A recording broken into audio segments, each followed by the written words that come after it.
That was a good little, Right, like, right. 10-second mark. That's a good spot. yep. Right on cue. That's a good spot.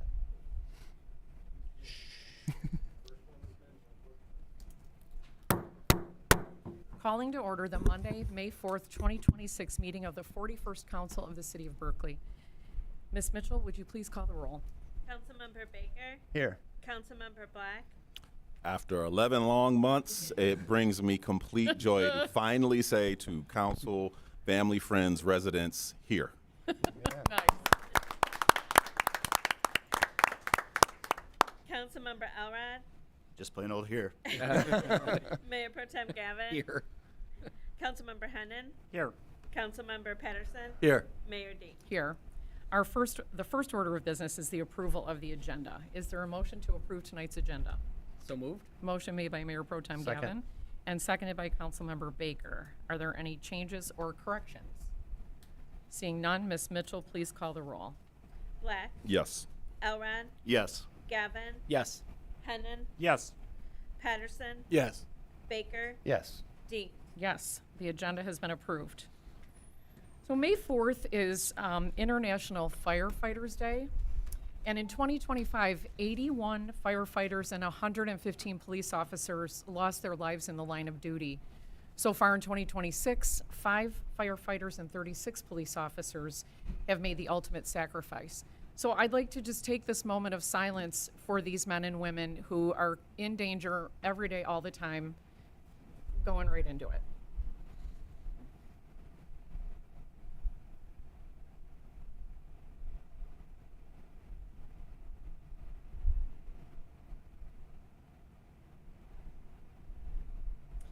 Please stand for the pledge. I pledge allegiance to the flag of the United States of America and to the republic for which it stands, one nation, under God, indivisible, with liberty and justice for all.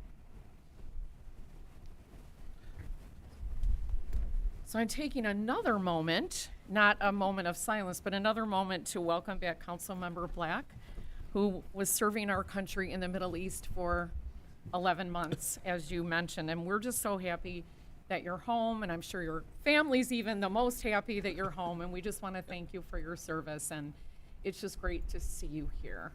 Thank you, Madam Mayor. You're welcome. So I'm going to open citizen comments. Basically, this is the moment, well, you get 3 minutes, so it's not 1 moment, to comment on anything that is not on tonight's agenda. When you come to the microphone, you'll have 3 minutes to tell us what's on your mind and in your heart. Please direct your comments to the chair. Council members will not engage you in discussion, but it doesn't mean we don't care. If your matter needs follow-up by one of us or a city department or staff, there's a piece of paper on the table right outside this door where you can leave your contact information. So I'm going to open public comments by introducing Maria Marcotte, who is the mother of Congresswoman Haley Stevens. She's joining us here this evening. Congresswoman Stevens would be here, but she's in, Washington.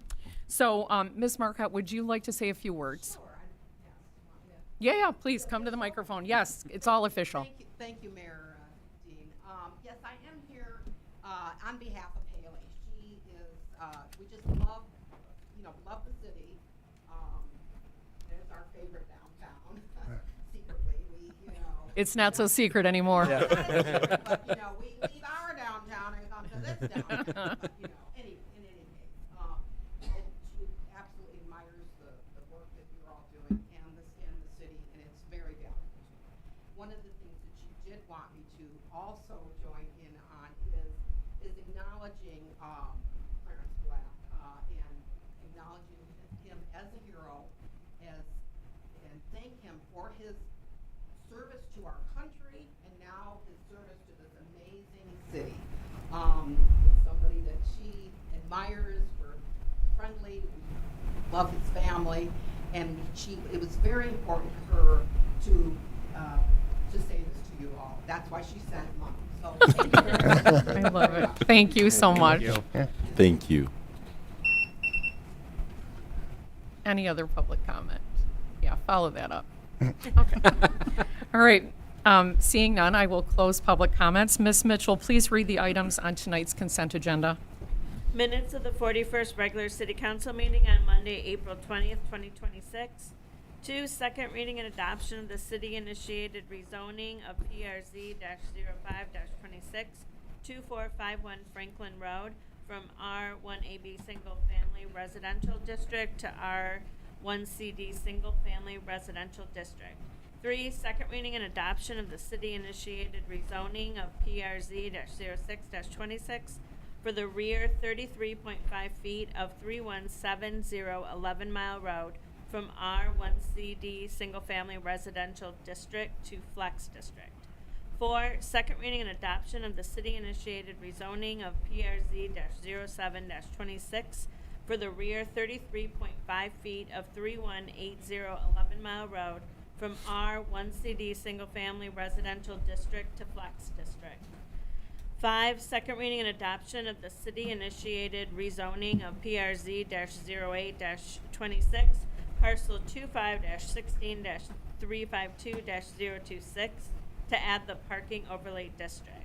6, National Public Works Week proclamation. 7, National Police Week proclamation.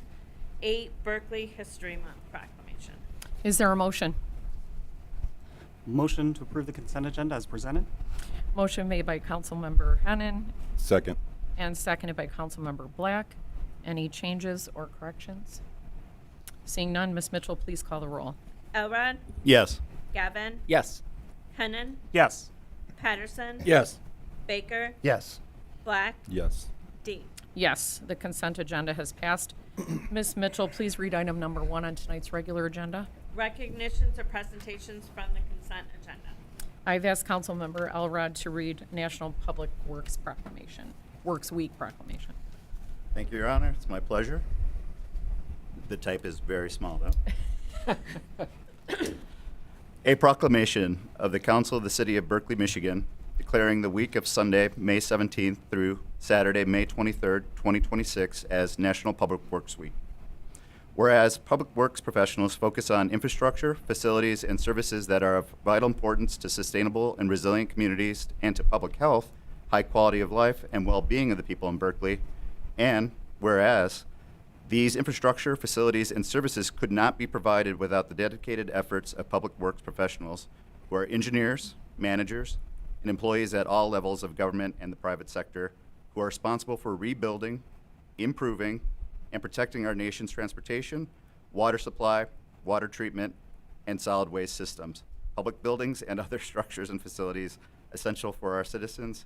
And whereas it is in the public interest for citizens, civic leaders, and children in Berkeley to gain knowledge of and maintain an ongoing interest and understanding of the importance of public works and public works programs in their respective communities. And whereas the year 2026 marks the 66th annual National Public Works Week, sponsored by the American Public Works Association, be it now therefore, the Council of the City of Berkeley hereby proclaims, Section 1, that the week of Sunday, May 17th through Saturday, May 23rd, 2026, shall be recognized as Volunteer Week in the City of Berkeley. Section 2, the Council of the City of Berkeley extends immense gratitude to our public works professionals, engineers, managers, and employees, and to recognize the substantial contributions they make to protecting our national health, safety, and advancing quality of life for all. Proclaim this 4th day of May 2026 at a regular meeting of the Berkeley City Council. Thank you.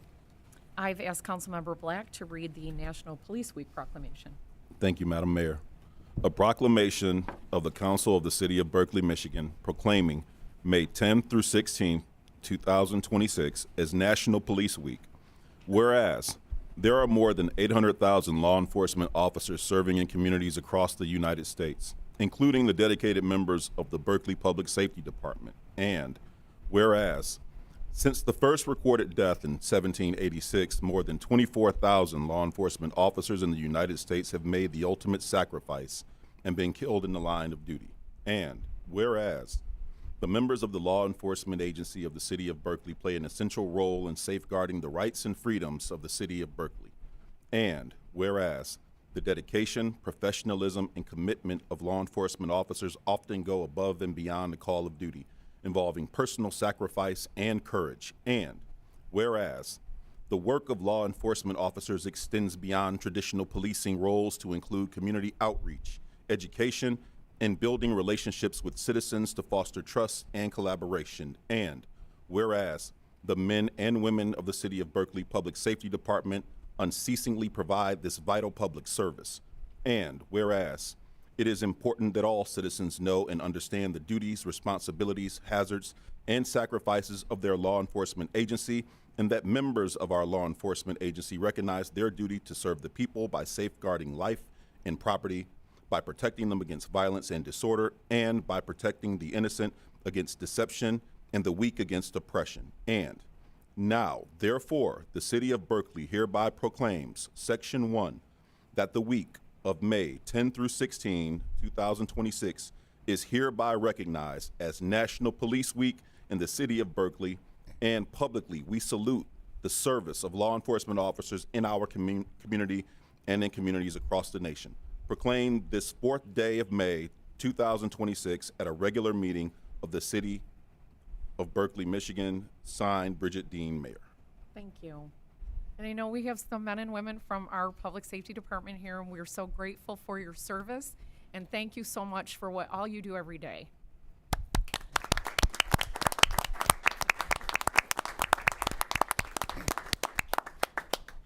I've asked Councilmember Baker to read the Berkeley History Month proclamation. Well, thank you, Your Honor, especially given that this year is the 100th anniversary of Berkeley Days. Very appreciative of the opportunity here. A proclamation of the Council of the City of Berkeley, Michigan, proclaiming May 2026 as Berkeley History Month.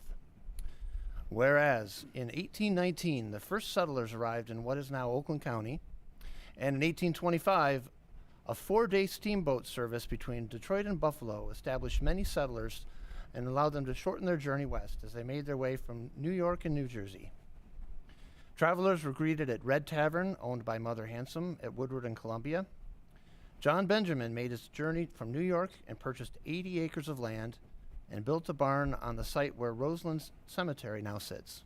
And whereas the settlers continued arriving, building their farms and raising their families. The first school was built in what is now Berkeley in the late 1830s. The first phone line was strung for 10 homes along 11 Mile between Berkeley and Royal Oak. In 1919, a town pump was built and electric lighting arrived. In 1923, Berkeley became a village, and in 1926, 100 years ago, the first Berkeley Days was held.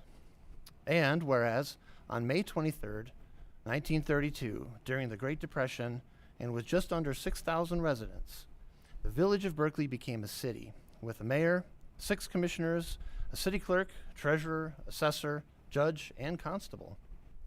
And whereas, since its early days, Berkeley has flourished into a city of approximately 15,000 residents, 6 incredible schools, 9 parks, a public library designated as hip by the Detroit Free Press, over 6,000 homes, and a unique downtown district. And whereas the Berkeley Historical Committee works tirelessly to compile information and artifacts from around the city in order to preserve our community's history and to allow for it to be treasured by all for years to come. Now, therefore, the Council of the City of Berkeley hereby proclaims, Section 1, that the month of May 2026 shall be recognized as Berkeley History Month in the City of Berkeley.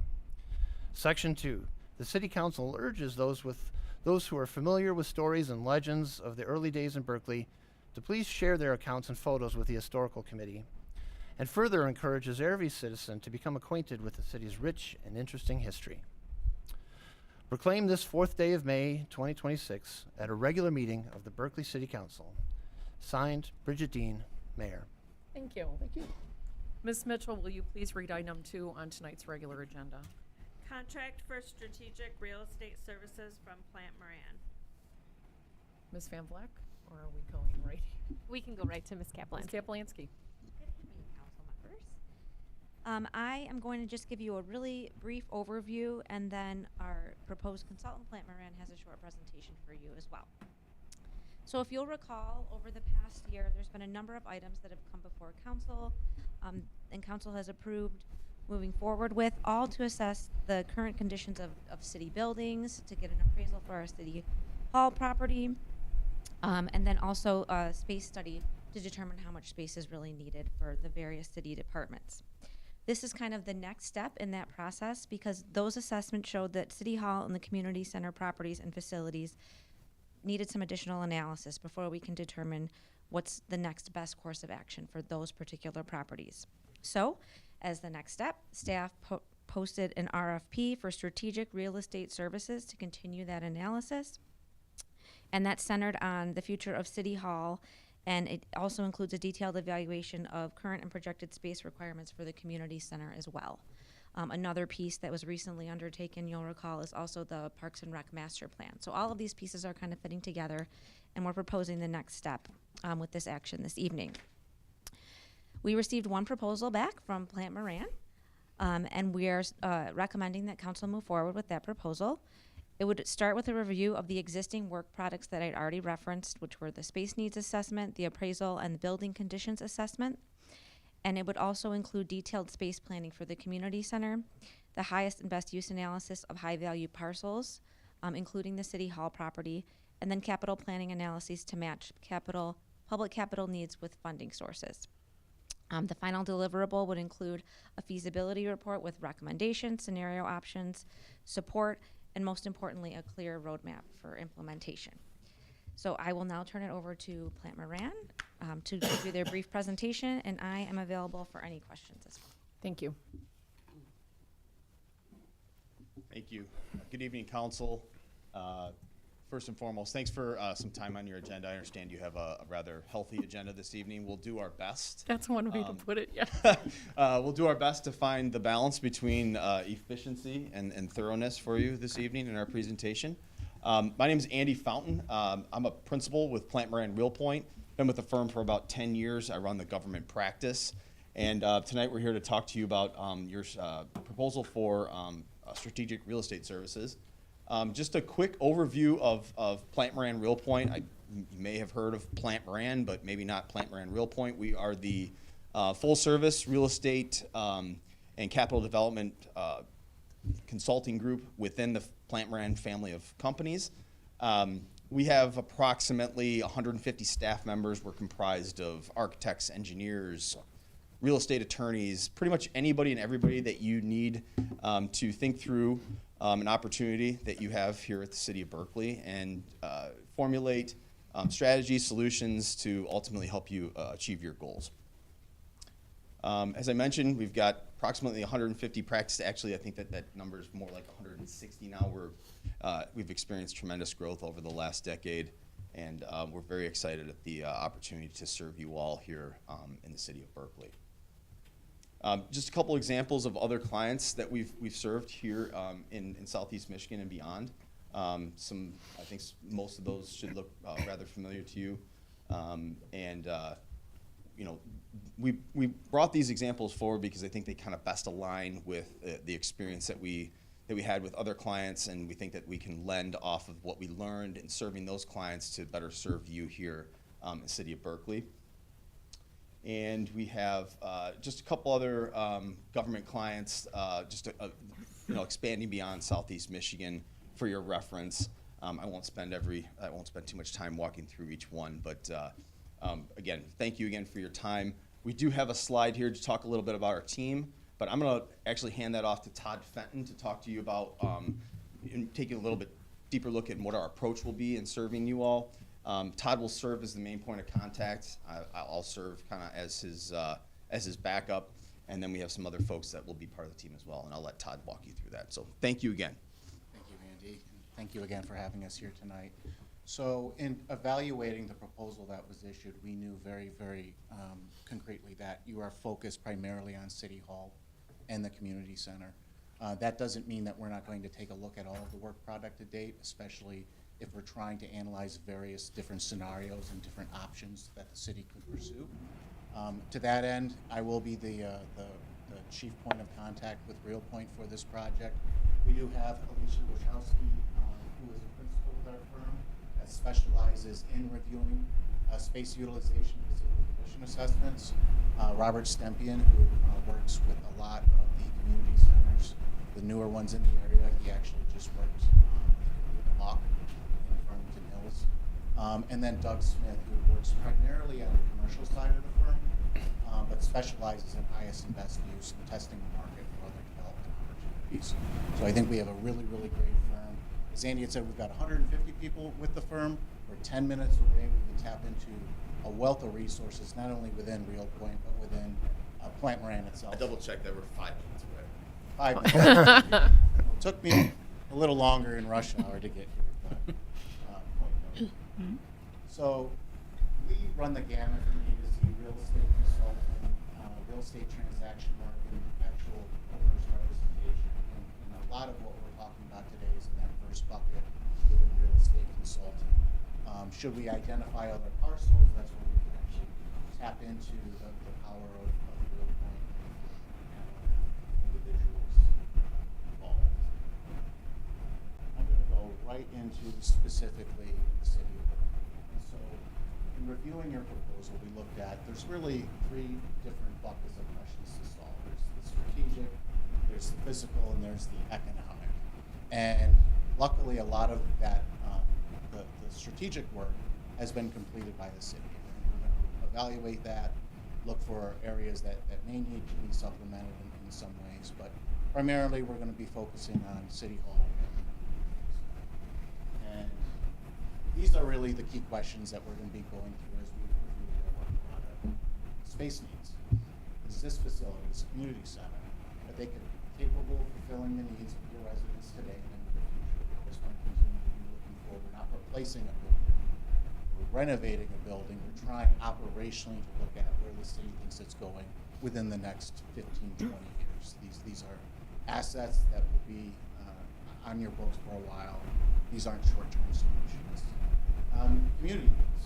We're doing a lot of the community engagement work that the city has done, for strategic planning, really trying to get a sense of, where is the community involvement in these buildings and these functions, and how best can you prepare the residents of the city with the facility that will be lasting 15, 20 years in the future. Public-private opportunities, we specialize in this, and we do a lot of analysis advisory work for municipalities just on P3s. They're not really necessarily the panacea for a problem. I always say to P3 or not to P3 is the real question. But we will analyze the market, different private opportunities that may or may not work for the city. But again, this will be part of a development framework for you to move forward with. Benchmarking, are there other peer cities that are doing things operationally or with their facilities that you may not have considered that could be something that may be advantageous to the city in the future? And then what other strategic goals? Sustainability is a strategic goal for a lot of cities. What other things can we look at to try to implement and make 1 + 1 = 3 in this project? So moving forward, what's next?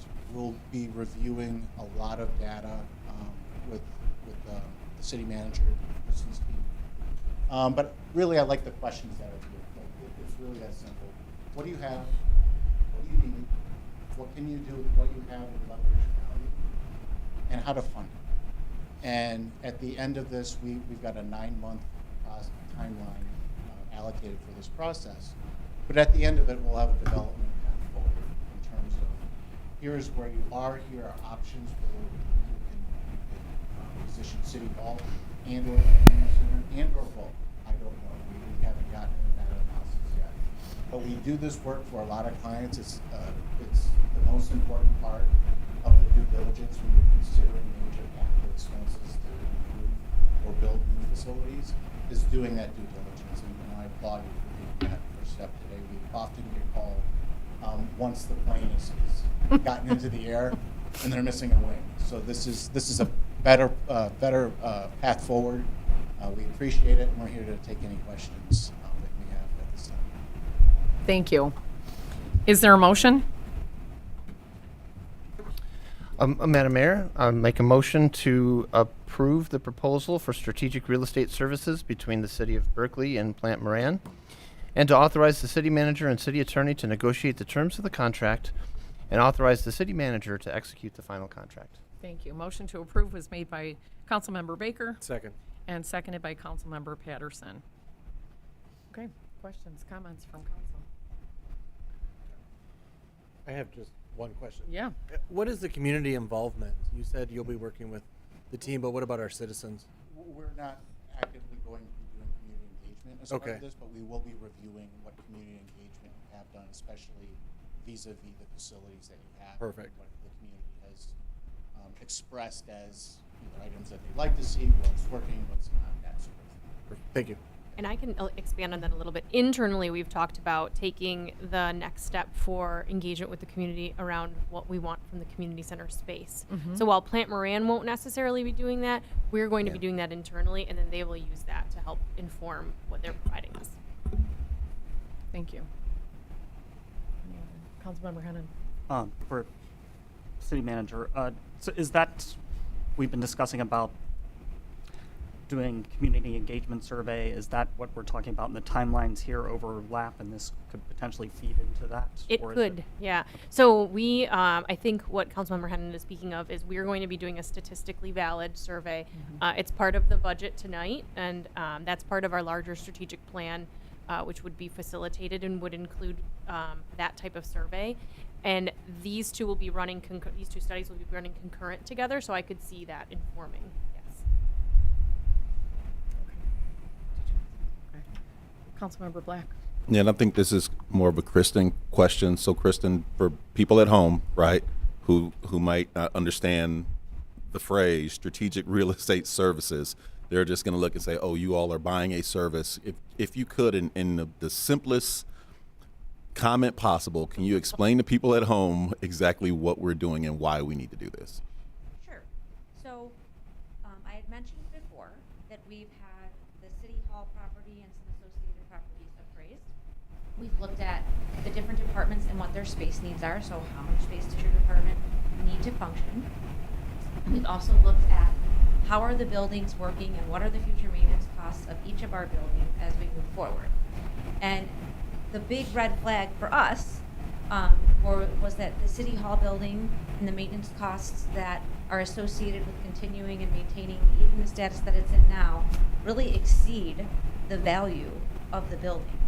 So instead of dumping good money into something that maybe is bad, we need to take all of these different pieces, and this is what Plant Moran is going to help us with, and figure out, well, what makes the most sense fiscally and in terms of what the community is looking for.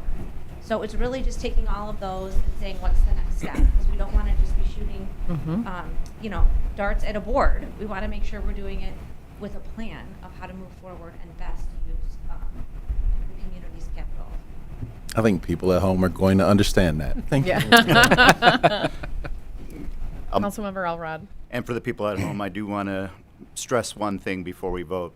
Plant Moran was the only respondent to the RFP. So just to make that clear before we run into any unnecessary chatter. Thank you. Yes.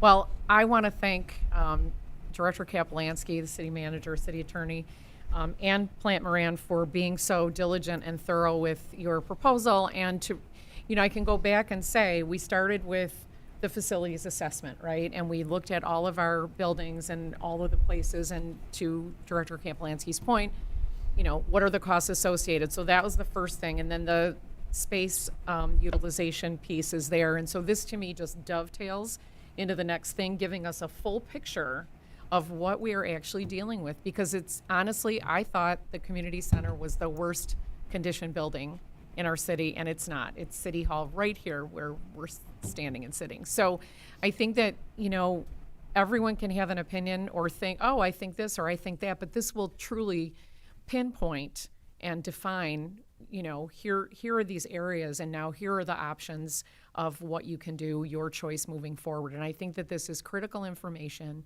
so that we can make an informed decision moving forward about our assets. And so also that residents understand that we're going about this very systematically and very methodically. And to your point earlier, we're not, oh gosh, we need a wing, can you help us out? So it's, being planning and giving it forethought. And so for that, I am very grateful. So, okay, we good? Ms. Mitchell, please call oh wait, public comment. Any public comment on this agenda item? Okay, seeing none, Ms. Mitchell, please call the roll. Gavin, Yes. Hennon, Yes. Patterson, Yes. Baker, Yes. Black, Yes. Elrod, Yes. Dean. Yes, the agenda item has passed. Thank you. Thank you, Mayor, and thank you for your service. Thank you. Ms. Mitchell, please read item number 3 on tonight's regular agenda. Boss Social District Expansion. Ms. Van Vleck? Okay, so we've been talking for a little bit of time now on the expansion of our social district, which currently is just a small portion of our downtown. And we've been working with the DDA director, Nate Mack, on this. Ms. Kaplansky is also going to bring this item, but I just wanted to give a little bit of context. We have heard some quite a few businesses, specifically on Coolidge, who would like to add. And so we had been talking internally. We've had some conversations about what would make the most sense for its expansion, and here we are. So we have our recommendation for you tonight. Thank you. Ms. Kaplansky? Yes, so this was spurred by businesses, mostly from Coolidge, approaching us and saying, we'd love to be part of this. We've had success with the district's current boundaries on 12 Mile and began to explore what makes sense in terms of expansion.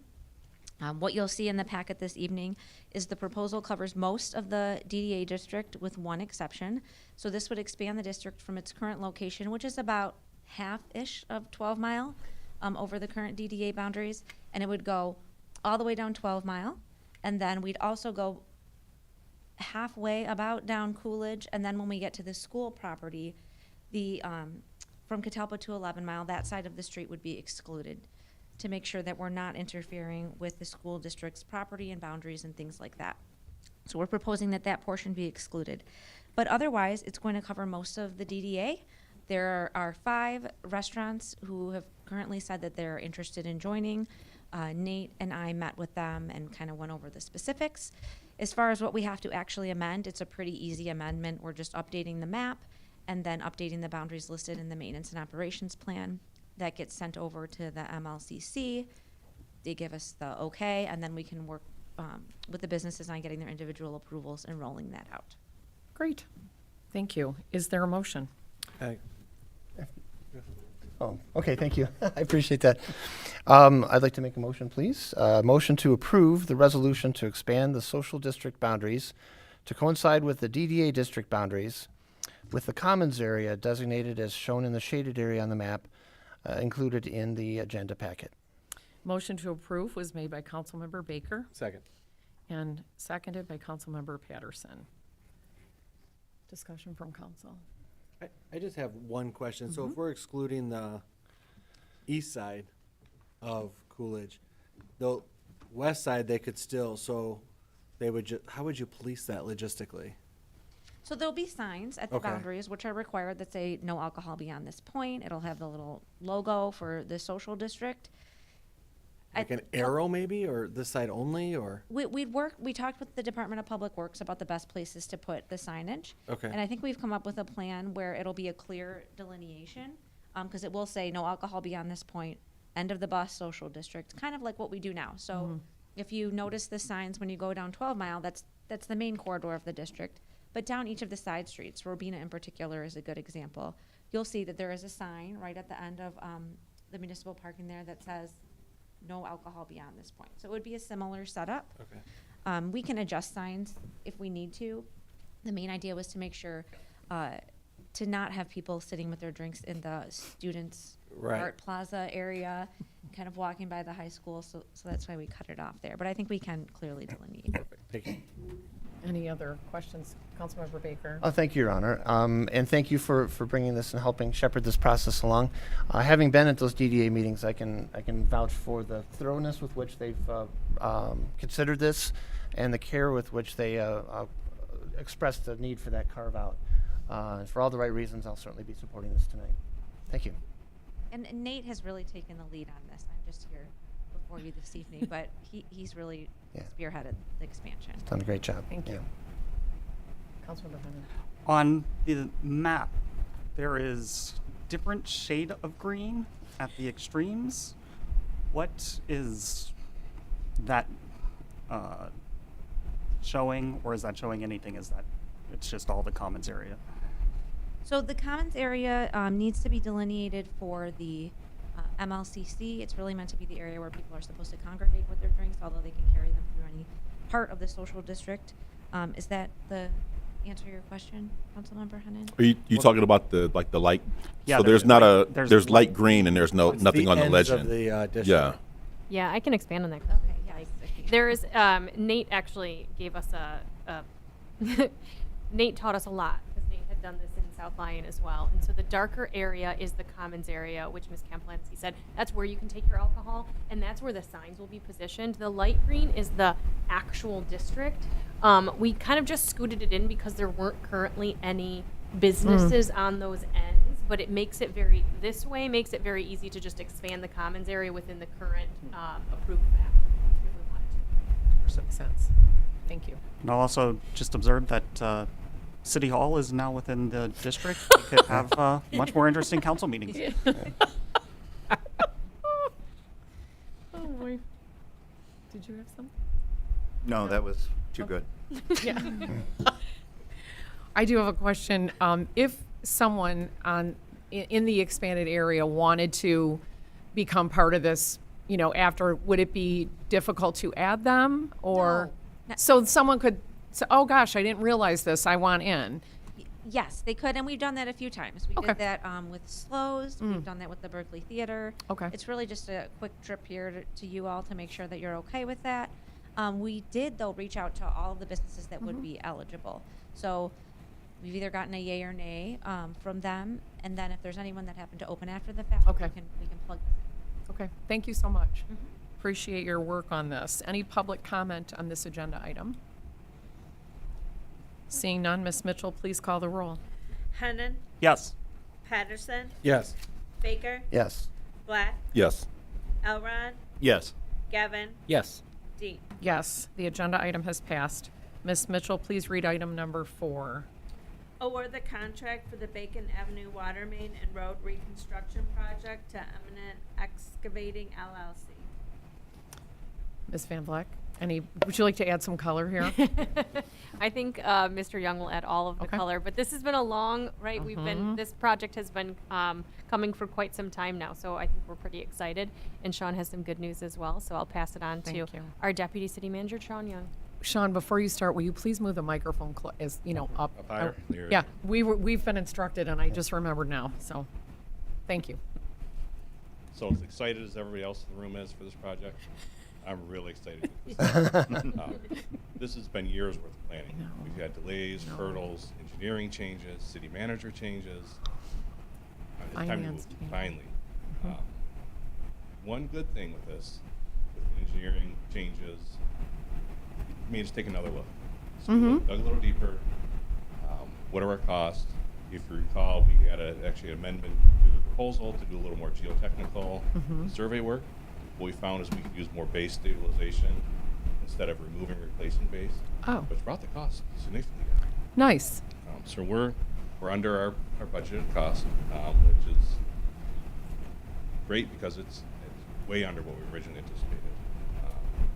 Given that and the state of the current leadership and the support that's there with us, we want to combine both phases together. Originally it was bid out as phase 1, phase 2. We were going to schedule it one side could help in 1 year, one the next.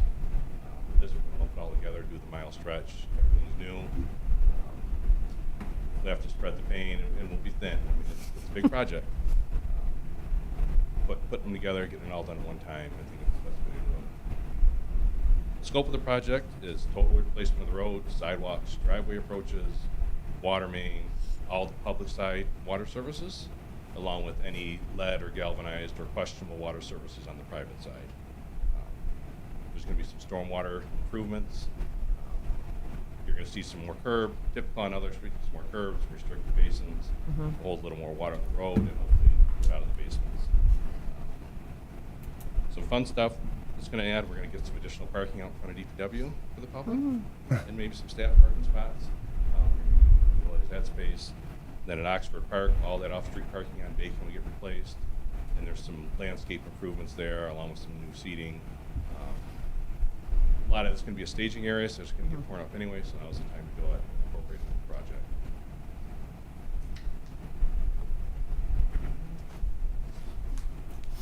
So Spalding, Decker, and staff have checked references. We've met with the low bidder, Eminent Excavating. And then did some unofficial checks with other cities that have worked with them. Okay, how did it really work off the record? And everybody seemed happy. So this time we're recommending eminent excavating for the award. There is a secondary agenda item coming up after this for the engineering services. Normally you'd see those together. Next time you'll probably see them together. It's just easier to put all together so you have everything in one picture. You can see all the cost. Okay, thank you. Is there a motion? Motion to approve awarding the contract for the Bacon Water Main and Road Reconstruction Project to Eminent Excavating LLC in the amount of $5,295,656.40, with an additional $529,565, 10%, in additional contingency fees approved, subject to a review of the contract by the city attorney and approval and execution by the city manager. Motion to approve was made by Mayor Pro Tem Gavin Second. and seconded by Councilmember Elrod. Discussion from council. Councilmember Black. So Sean, you said there's going to be some pain, so noted that Spalding DeDecker is going to strong emphasis on resident communication. Is that mean they're going to contribute to some of our resources in terms of how we do some outreach to document that pain and ease that pain, or what exactly does that, or is that a Kristen question? No, actually, that's. Or I'm sorry, a Caitlin They question. are definitely going to help. Okay. We leaned on them. We learned from our past projects that's always a hard point. I understand some of the terms. Maybe the residents don't understand the same terms, but having them meet with Caitlin in communications and take me out of the middle. Let's put the guy on site with communications, word from the horse's mouth. There's a lot left to interpretation. Yep. Yeah. Councilmember Baker. Thank you, Your Honor, and thank you for bringing this and all the hard work. And I can tell the excitement, man. I'm glad you're holding on to the thing there. It's cool. But to kind of build on my colleague's question about the communication outreach, I think it's tough to over-communicate a project like this. I'm on a few mailing lists from some of the other communities, and how they communicate their infrastructure efforts have been very robust and thought through, and says we're this % through the entire project, and those emails come out really frequently. Like some of the Ferndale ones are really impressive the way that they communicate. So I'd like to just echo the comments about ensuring that communication is not just at the beginning when there's going to be lots of questions, but throughout. Say, hey, here's the progress we've made, and thanks to all your patience, and here's what we've learned, along those kind of fun things, right, which I'm sure will be part of the plan. But just wanted to, again, thank you, and it's long overdue, and I'm grateful for the little financial gift with the reduction in costs. That's really good. Thank you. Councilmember Hennon. Yeah, thank you again. And just an observation, we often, as council members, get asked, why studies? Why are you doing so many studies? Well, it's things like this, doing our due diligence, and in the long run, being careful and looking at all the options saves money in the long run, and we really see it here. Thank you. Quick one. Just a question for clarity in terms of how, if needed, the contingency component would be tracked or used if it comes into. So that would be a change order. Okay. So yeah, so it's definitely tracked when there's a change. You even see change orders. You can stay under that budgeted number, but materials you could use more of one material than expected and less of another. When you go over that number that's there, generally there's a change order associated with it. Okay, and they'll be fairly transparent to us and Yeah, residents. it's very Okay. transparent, yeah. And that's not it's got to go to the city manager. Okay. Thank you. Any public comment on this agenda item? He's seeing none. Ms. Mitchell, please call the roll. Patterson, Yes. Baker, Yes. Black, Yes. Elrod, Yes. Gavin, Yes. Hennon, Yes. Dean. Yes, the agenda item has passed. Thank you. Ms. Mitchell, please read item number 5 on tonight's regular agenda. Proposal for construction engineering services for the Bacon Avenue Water Main and Road Reconstruction Project as submitted by Spalding DeDecker. Mr. Young. So this item is equally as important to the project. the main guts of the Spalding proposal is project oversight, construction observation, inspections, testing, confirming pay apps, the quantities in the pay apps. And then on the backside is the as-bills, getting all the as-bills and putting them into a GIS format that's usable for us. They are also the point person for residents on the street, contacts there. And with this, we asked Spalding, I should back up. When we were originally reviewing for the engineering firm, one of the big things was how do you engage the public? And Spalding was very strong in that. That was one of their higher scoring points. We asked them to include enhanced communications for these projects. So that looks like door hangers. You see your normal typical door hangers. But it's also weekly updates that they put on the website. They put them on their own website. And then they have something, constant contact. You sign up for the email list. You get, at least weekly, you're getting an update directly from them. It's all reviewed from communications on our side. But they'll give you a weekly update, at minimum weekly. But if there's something that changes, that update comes out again. So you're not waiting a full week. If, you know, it's raining this week, can't pour the concrete, they send that out. So that's really way more robust. There's costs associated with that, but I think it's the right thing to do, and it saves us a lot of headaches. Happy residents makes it life easy. That's what we strive for. Due to the proximity of Angel Elementary and Oxford Park, there's going to be separate communications with the school district and with users of the field. It's going to be a little more difficult to pick up and drop off at school. We're going to time that as best as we can, but the upcoming school year is going to be difficult. It's going to be a difficult traffic flow. Same with the park, it's going to be staging areas. We're going to find ways to communicate with all the users there. It's going to be a little more difficult. And when we can get the Moms Club, communicate with them, but with all the teams and all the parents, it's real tough. We don't have a direct line.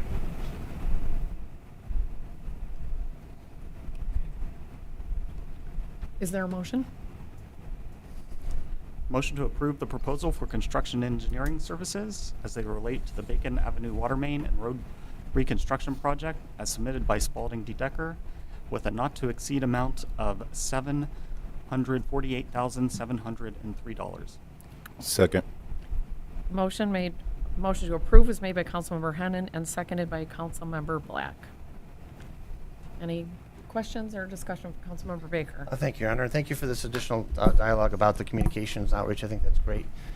Could you help remind us again, bigger picture, the estimated timeline for the project? Is this a 2026 thing? Is this span into next year? You kind of remind us and the public of the timeline? So this is hopefully starting within, we have to meet with the contractor once it's approved. Initial meetings was 6 to 8 weeks to get the materials in, so they would start seeing equipment come in before that. We're going to go clear till fall, and there may be some restoration in the spring. There's always punch list items in the spring to take care of. Sure. But it's full season, it's full year. That's it. Yeah, of course. Thank you. Not to beat a dead horse about communication, but I do like the emphasis, and I'm glad that that was a priority, because people, if we don't know things, we fill in blanks. And you and I both know how some other projects have gone when the communication has been virtually non-existent. And I think, to your point too, it's important to establish a cadence of communication so that people have an expectation. Oh, I know every Wednesday or whatever day I'm going to get an update on this. And when there's a change, I better, check my email, or I know I can go to the city website, or, maybe there's a QR code involved somewhere, I don't know. But I think that if the information is put out in a variety of ways, just keep people informed, because it is challenging. The whole thing's going to be a challenging project. So the more we know as residents, and especially obviously the people that are directly affected by that project, whether they live on Bacon or school or sports teams and things like that, I think that it's imperative that, it's a multi-pronged communication plan so that nobody's guess. I mean, people might guess anyway, but we could always then point them back to the reality of the work. So thank you for that. I really appreciate it.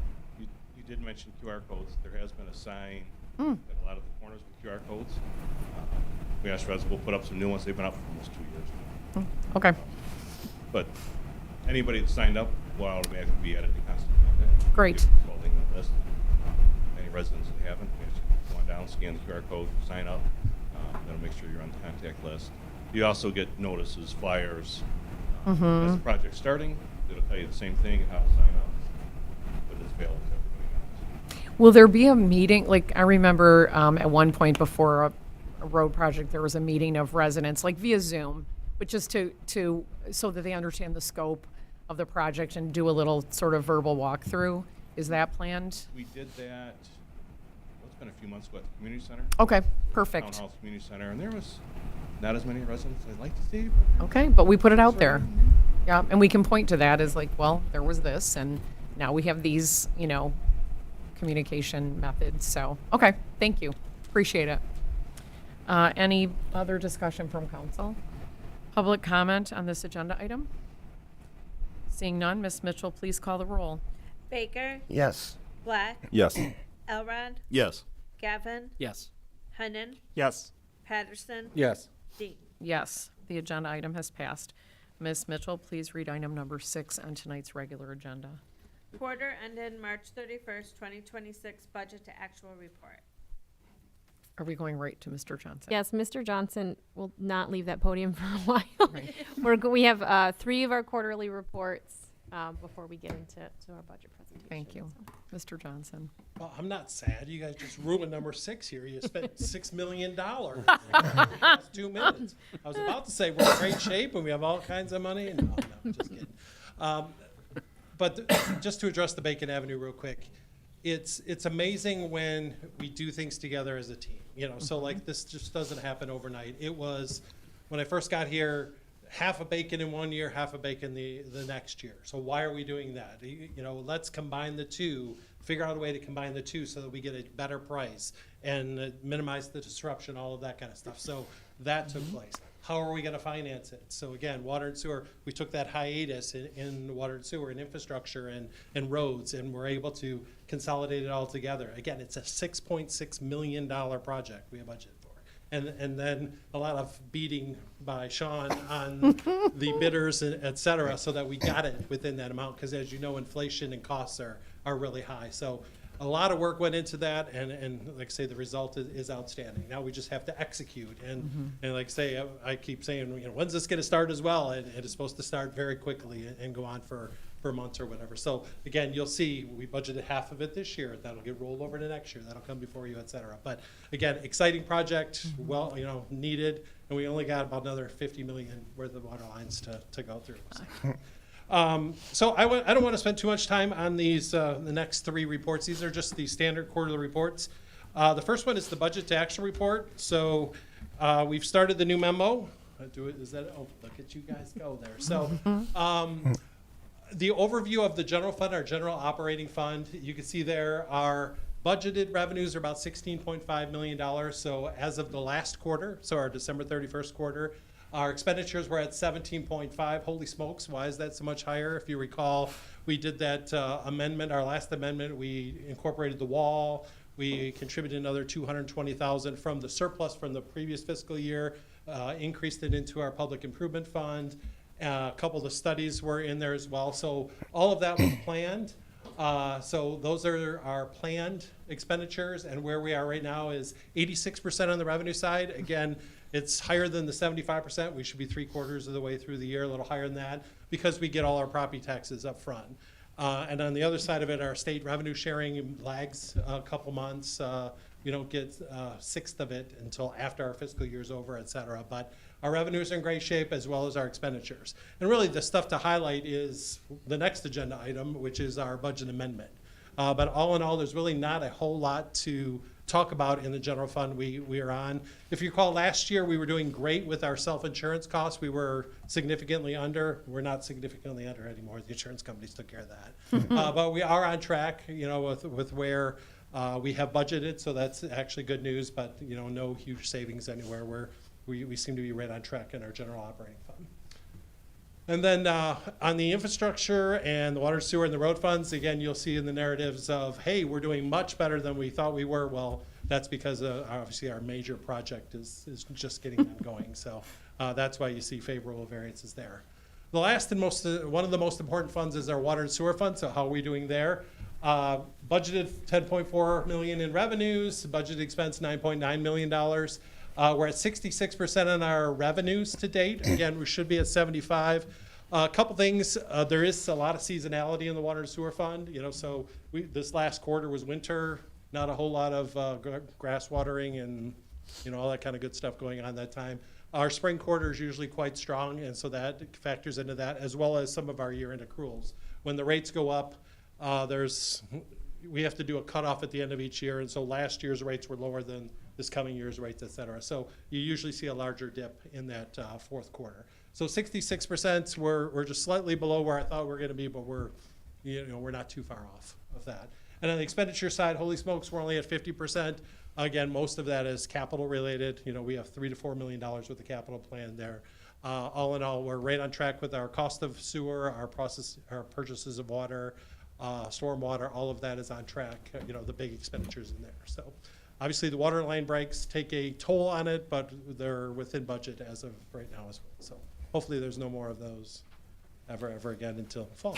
So with that, any questions on the budget to actual report? And I believe this is just a receive and file. Is there a motion? Motion to approve acceptance of the quarter ended March 31st, 2026 budget to actual report. Okay, motion to approve made by Mayor Pro Tem Gavin Second. and seconded by Councilmember Elrod. Any questions for Carl? Any public comment? Seeing none, Ms. Mitchell, please call the roll. Black, Yes. Elrod, Yes. Gavin, Yes. Hennan, Yes. Patterson, Yes. Baker, Yes. Dean. Yes, the agenda item has passed. Ms. Mitchell, please read item number 7 on tonight's regular agenda. Quarter ended March 31st, 2026 investment report. So this one's even more boring. Budget got in the way, as well as our bank is such a headache. Every time I go to do something, there's some limit that I can't. I need 2 weeks worth of paperwork to fill out so that I can transfer more than $100,000 or $200,000. I got it all set on the ACH side, and they said, "Oh, wires are different. Now I needed 2 more weeks to get all of this set up." So really, the only thing we have is one significant CD for a little over $3 million. Again, at a great rate of more than 4%. We did have one CD at MBS that matured. It went into their money market account, which the rate is not the greatest. And of course, there's no one here at the city who's on that account anymore. So everybody is gone. So more paperwork filling out to get those funds reinvested in or released, but we're very close to that stuff too. So it's been one thing after another with the investment report, but we are making ground, and I promise your June 31 will look beautiful and there'll be a whole lot of stuff on it. We're this close. Can't wait. Is there a motion? I make a motion to approve the quarter ended March 31st, 2026 investment report as presented. Motion made by Councilmember Black and seconded by Councilmember Patterson. Yeah. Okay, Sorry. it's all right. Discussion from council? Councilmember Hennan? Yeah, if the bank is giving us such difficulty, have we considered different banks? It is on the list. All right. That's good.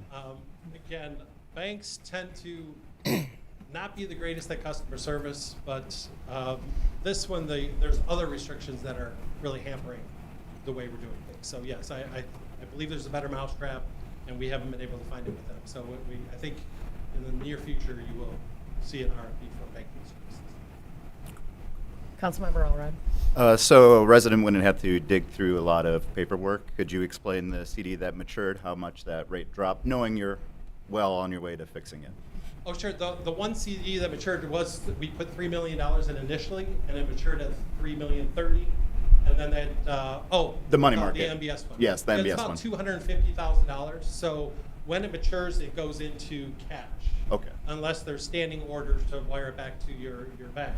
There were no standing orders, and so reached out to the contact there, and he's like, who are you? You're not Mark or whatever the 5 fire instructors or the treasurer Brian. No, you're not him either. So it was one of those kind of deals. So again, they're working with us nicely, but again, it's resolutions, it's filling out new paperwork, it's all of that kind of stuff. So it's only about $250,000. But we're earning like 0.2% or something. Correct. Yeah. Correct. Yeah. Yeah. It goes into a savings account again. Basically. A lot of the money market accounts Yep. are earning 2. This one's earning 0.2, and they're like the best. Right. That's the best we're going to give you. And I'm like, well, that's the last time you'll see it. So yeah. Mayor Pro Tem that was Gavin. the- Thank you, Your Honor. So I know we've talked about the local government investment pool before. Are we seeing the same performance in that portfolio? They're up over as- 4% right now. So Okay. yes, we have our ACH is supposed to be ready tomorrow, and my limit right now is 300,000. It's on its way up, but I'm going to do 300,000 a day for a while. Yeah. Until I can get some money over there. 'Cause yes, it is. They are the most favorable one as we sit here tonight. Yeah, Yep. appreciate it. Thank you. Any public comment on this agenda item? Seeing none, Ms. Mitchell, please call the roll. Elrod, Yes. Gavin, Yes. Hennan, Yes. Patterson, Yes. Baker, Yes. Black, Yes. Dean. Yes, the agenda item has passed. Ms. Mitchell, please read item number 8. Amendment 2026-4 of the 2025-26 budget as presented. Mr. Johnson. Budget amendments. So again, third quarter. The good news is there's not a whole lot here. What you have is the general fund, the general operating fund, as well as the Parks and Rec fund. So the biggest amendment there is one that we talked about during the budget sessions of the general fund subsidy to the Parks and Rec fund. At one point, it was up near $700,000. At the end of last year, it was somewhere around $550,000. When you dig into, and that's what our budget was based on last year, it's really still based at about at $550,000. The amount that they need from us to break even and do the programs that they have planned with the revenues they have and the expenditures that they have budget is $550,000 from the general fund. So this amendment, primarily the amendment you see in the Parks and Rec fund, that's Fund 208 there, is literally reducing the transfer from the general fund and recognizing the reason they don't need that extra $170,000 from the general fund. It recognizes the other revenues that are there and available that we bumped it up. And it's really all on the revenue side. They have more revenue than we planned, and we just haven't got around to doing it. Because we knew that for last year's, we knew the actual, and we've incorporated it into the budget that's before you in a couple agenda items as well. So we reduced that, adjusted the revenues on the Parks and Rec side, and then reduced it on the general fund side and used it to offset some additional costs. So we have net about $54,000. And if you look at the graph there, we just wanted to highlight the fact that all we're doing is taking the budgeted revenue and the budgeted expenditures where they are and increasing the revenues by $54,000 net and increasing the expense by $54,000 net.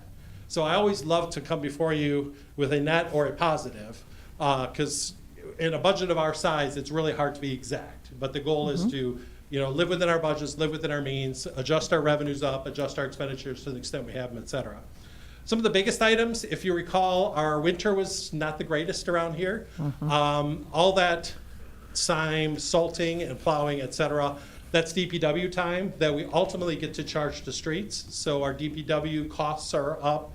Our revenues are up for that equipment rental. You saw that on the last one. So that's part of it. Insurances, when we renewed our Medicare Advantage on January 1st, the government subsidies have been cut substantially in that area. So the increase on that side was a little higher than we originally anticipated because, boy, they really cut the subsidies to that program and socked it to the local. So that was a little higher than we had thought.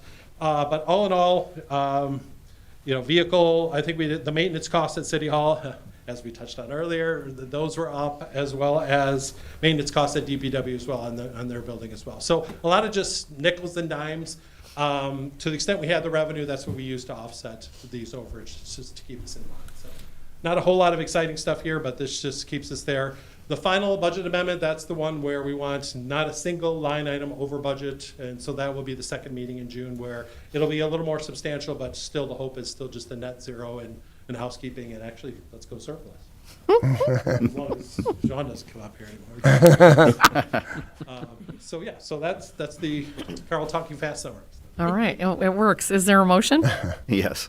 Motion to approve the third quarter budget amendment 2026 2026-4 for the 2025 to 26 fiscal year as presented. Motion was to approve was made by Councilmember Elrod Second. and seconded by Councilmember Black. Discussion from council. Any public comment on this agenda item? Well, Mr. Johnson, thank you so much for all that you do and really being not only transparent, but explaining things in a way that I think is understandable. So I appreciate that very much. And I know you had some help from your department, so so thank you as well. Okay, Ms. Mitchell, please call the roll. Gavin, Yes. Hennan, Yes. Patterson, Yes. Baker, Yes. Black, Yes. Elrod, Yes. Dean. Yes, the agenda item has passed. Ms. Mitchell, please read item number 9 on tonight's regular agenda. Presentation of the city manager's proposed fiscal year 2026-27 budget for the city of Berkley, Michigan. Ms. Van Vleck. Don't go too far, Kyle. Yeah. All right.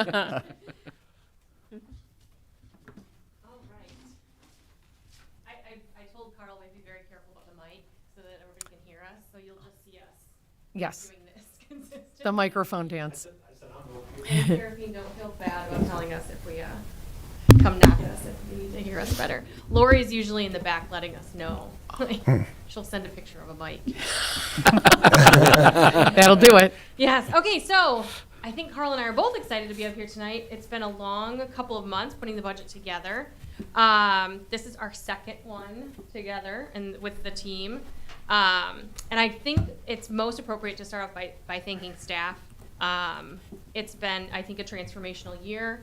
There's a lot of work that's done on the back end by all of the departments in helping us formulate a budget that is very well thought out.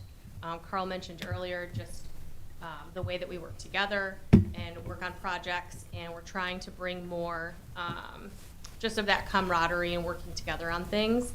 And I think that's really been embraced. But it comes with work and it comes with meetings, and so we met with all the departments. The departments just did a wonderful job.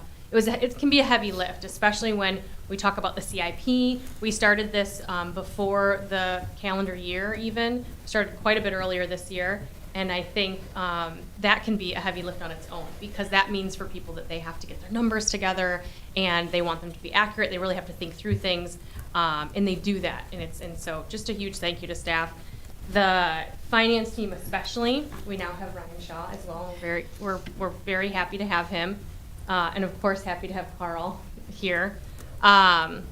They've done a great job, not only in working on building the budget process and finessing it along the way. I think we've made quite a few, since Carl has been here even prior to me, I've made some changes and adjustments that I think have all been for the better. And I don't want to not also mention Caitlin Flora, our communications team, and now Seraphine, because they've spent a lot of time in coordination with finance on the document itself. So not just the document, but the presentations that come along with it. All of these things to make sure to really help people watching at home, for everybody to be able to absorb the budget in a way. It's a lot of numbers, it's a lot of meaty information, and sometimes it can be really difficult to absorb. And so we try to find the best ways for people to do that. And the document itself has been expanding over the years, evolving, I would say, this presentation. Tonight, we're going to do an overview of the fiscal year 26-27 budget, which begins on July 1. So our fiscal year is July 1 to June 30. That can be kind of confusing. It's not a calendar year. We'll talk a little bit about the revenue that supports our operations, and we'll provide a broad overview of budget highlights and how our strategic framework priorities guide us. We'll dig into our capital needs and our plan for meeting those needs and the challenges in doing so. I think everybody in this room knows we have quite a few challenges. But just want to emphasize that more details can be found in the budget document, which can be found online, so I'll continue to encourage people to read that document. We've also, this presentation this year is part of the packet. I think that's an improvement that we made. Those were good suggestions from last year. So the presentation itself is in the packet. I encourage everyone, if you, everybody watching tonight, if you'd like to watch again, if something didn't land, please, it will be available. Tell your friends. That'll be a presentation. Bring a drink. Yes. And And then I have to also thank the council up here. I think we are very lucky that we have a council that provides us firm guidelines and parameters for building this budget. And in addition to that, a very forward-thinking, innovative mindset that supports our creation of a sustainable financial plan. And so I think everybody in this room comes together to not just wing it. There's a lot of thought put in, and we I think, I can speak for Carl and I, receive the guidance that we need to give you a recommended budget that we feel good about, and we feel that you guys will support. So thank you. All right. We're not gonna end for like 2 hours. There will be a couple slides, like 30. Similar to last year, the first couple slides are related to the city's taxable value and how it relates to the city's millage rates, and the amount of revenue that supports our operations, and the limitations on that revenue growth. We'd like to provide this overview for context. It can be a little bit difficult. We're going to get into Proposal A and Headley, and I try to explain these things every year, and they can be a little bit difficult, but I also think it's very important to just at least set the stage with these things, because they really do provide the context needed to understand just the restrictions. So it's a little bit of a government finance 101 to set us up for the presentation. And so you'll see Carl and I kind of hopping back and forth. We're both doing this, and I told him if I misspeak on something, just push me out of the way. Hopefully not too hard, because I have heels on. So for everybody in the room watching at home, there's a couple of terms to throw around here, and they can get a little bit confusing, but market value, property value. So when you sell your house, you buy your house, that is your property value, your market value. So let's say you bought a house for $200,000. You want to see that rise after you buy your house, right? That's how you earn equity. It's one of the ways that you earn equity, and you really want to see that increase. The other term is assessed value. So assessed value is typically, just to make it easy, 50% of your market value. And then there is a third term, because those two aren't enough, and that's taxable value. But arguably, that is probably the second most important term in these three for homeowners, because your taxable value is what you are being taxed on your home. So if you have a $200,000 home, that's its property value. You're being taxed initially at its taxable value at about 50%, which is on $100,000. Now here's some funky things that happen with taxable value, though. And again, Carl, step in if you need to. And then one more thing before I get into that. When we talk about the taxable value of the city, that is the taxable value of all of the properties in the city of Berkeley. So one house is taxable value. You take all of the properties, and that's the city's taxable value. So we'll get into these charts in a minute. But for instance, our taxable value this year is $904 million. And so that means that all of the properties in Berkeley, that's the combined taxable value. So taxable value and assessed value would more often be the same if it weren't for a Michigan law, Proposal A, which is one of two Michigan property tax laws that is designed to control tax burdens on community members. So that's a good thing in some ways, and a negative thing in other. Negative in other ways. Proposal A caps the annual taxable value of properties at inflation or 5%. So annually, it can only increase by 5% or inflation, whichever is less. So when property values are increasing, which is great for everyone, the taxable value is not going to increase at the same rate.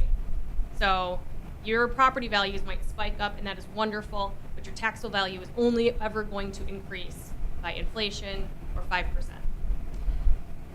Unfortunately, the opposite is not true. So if anyone remembers the Great Recession, property values plummeted, so did taxable value with no cap. So those plummeted and then had a harder time building back up. We'll talk about that in a minute. And yeah, so it takes a lot longer time for the taxable value to come up. I'm going to explain the table, and I will pass this over to Carl and give him a shot for a second. But this table, what it's really showing us, the table on the right-hand side, it's showing our tax year over the last 10 years, and it looks at taxable value and assessed value. So Carl will get into this more than I will to talk about the gap between those, but this is kind of the reason that your taxable value and our assessed value of the city has the gap in that grows is because as the assessed value, 50% of property values, continues to rise, our taxable value can only go up that 5% or inflation. And then what you're looking at the chart on the left, this is also in the budget document. This is combining a couple things. It gets a little busy, but there's good information in here. So the blue or the teal is our taxable value. So you can see very similar to the chart over here. It starts in 2015 low, it goes up to 904 million. That's where we're at today. But the assessed value is quite a bit more, right? So our assessed value is 1.2 billion. And then the I don't know, coral line over there is our millage rate. So in the next slide, we'll talk a little bit about our millage rate and how all of these relate to each other. But I just want to point out our millage rate, which in 2020 there was a new millage that took effect at that point in time. You see it decrease now, and we'll talk about that in a minute. But this graph is a really good relational to see how these things relate to each other. So Carl, if you want to talk about the gap. Sure. I'm back, yeah. Starting to shake over there. So a couple key takeaways on this table here. So the assessed value graph, so think of it this way. 10 years ago, the value of all of the property within the city was about $591 million. 10 years later, it's more than double. So $1.2 million. So how the heck does it grow like that? That is sound government, sound school systems, a great place to work that people want to come, and property values go up. I mean, think about it. If you bought a house 10 years ago, your value should have more than doubled over the past 10 years. So that says a lot about the community right there. But on the most important side, the finance side, it's the difference between the black busy line and the teal, bluish, whatever line there. So that is the gap or our protection we have against downturns in the housing market. So with the crazy economy and everything going on, there's always some worry about, geez, what happens if we see a 10% drop or we get into a big recession or those kind of things. The key between those two numbers there, the 1.2 billion and the 900 million number, is the assessed values. They're the taxable value would have to, before we would feel a pinch in the revenues, the assessed value would have to drop to taxable value, to the taxable value, the value we're collecting our taxes on. So as an example, if the housing market fell substantially over the next year, all houses dropped, the value dropped 10%. That 1.2 million would drop by $120 million. It would drop to 1.1 or even $1 billion or whatever. We would still see an inflationary increase in our revenues because we get the higher, as long as there's a gap there, we get 5% of inflation, whichever is lesser each and every year, until those two equal.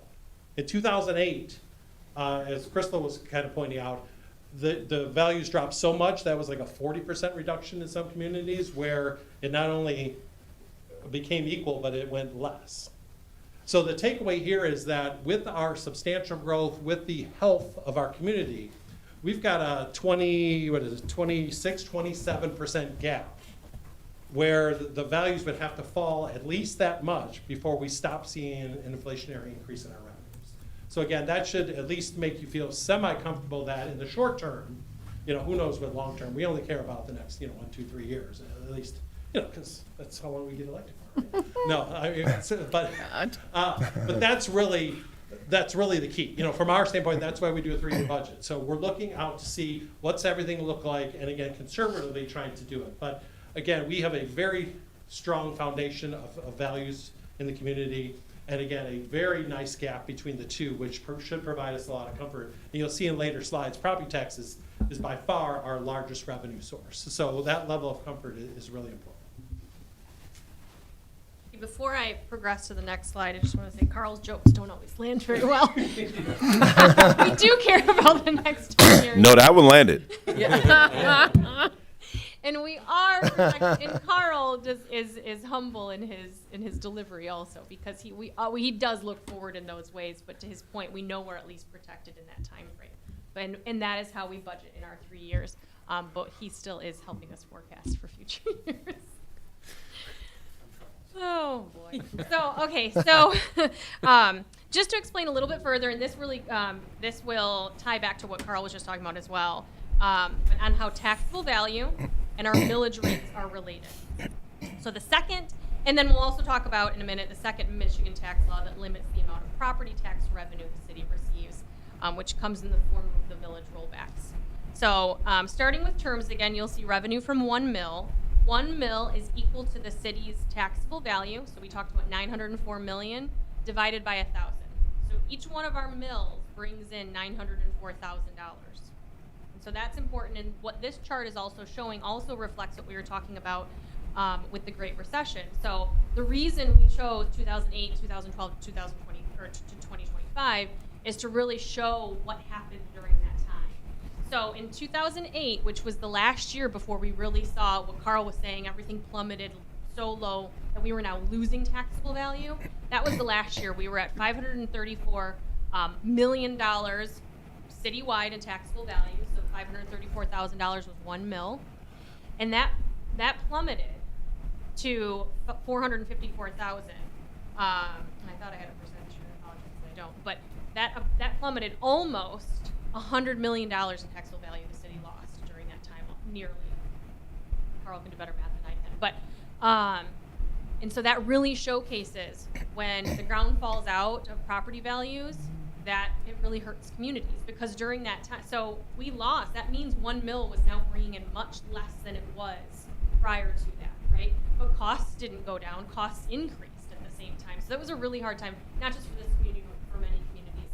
And then just to show you, we have worked our way back up, and this also speaks to what Carl was saying. We are lucky to live in a pretty vibrant community. So our property values and our taxable values, still we are limited, but still we're able to increase in a relatively healthy way. And so now we're at $904,000 per 1 mil.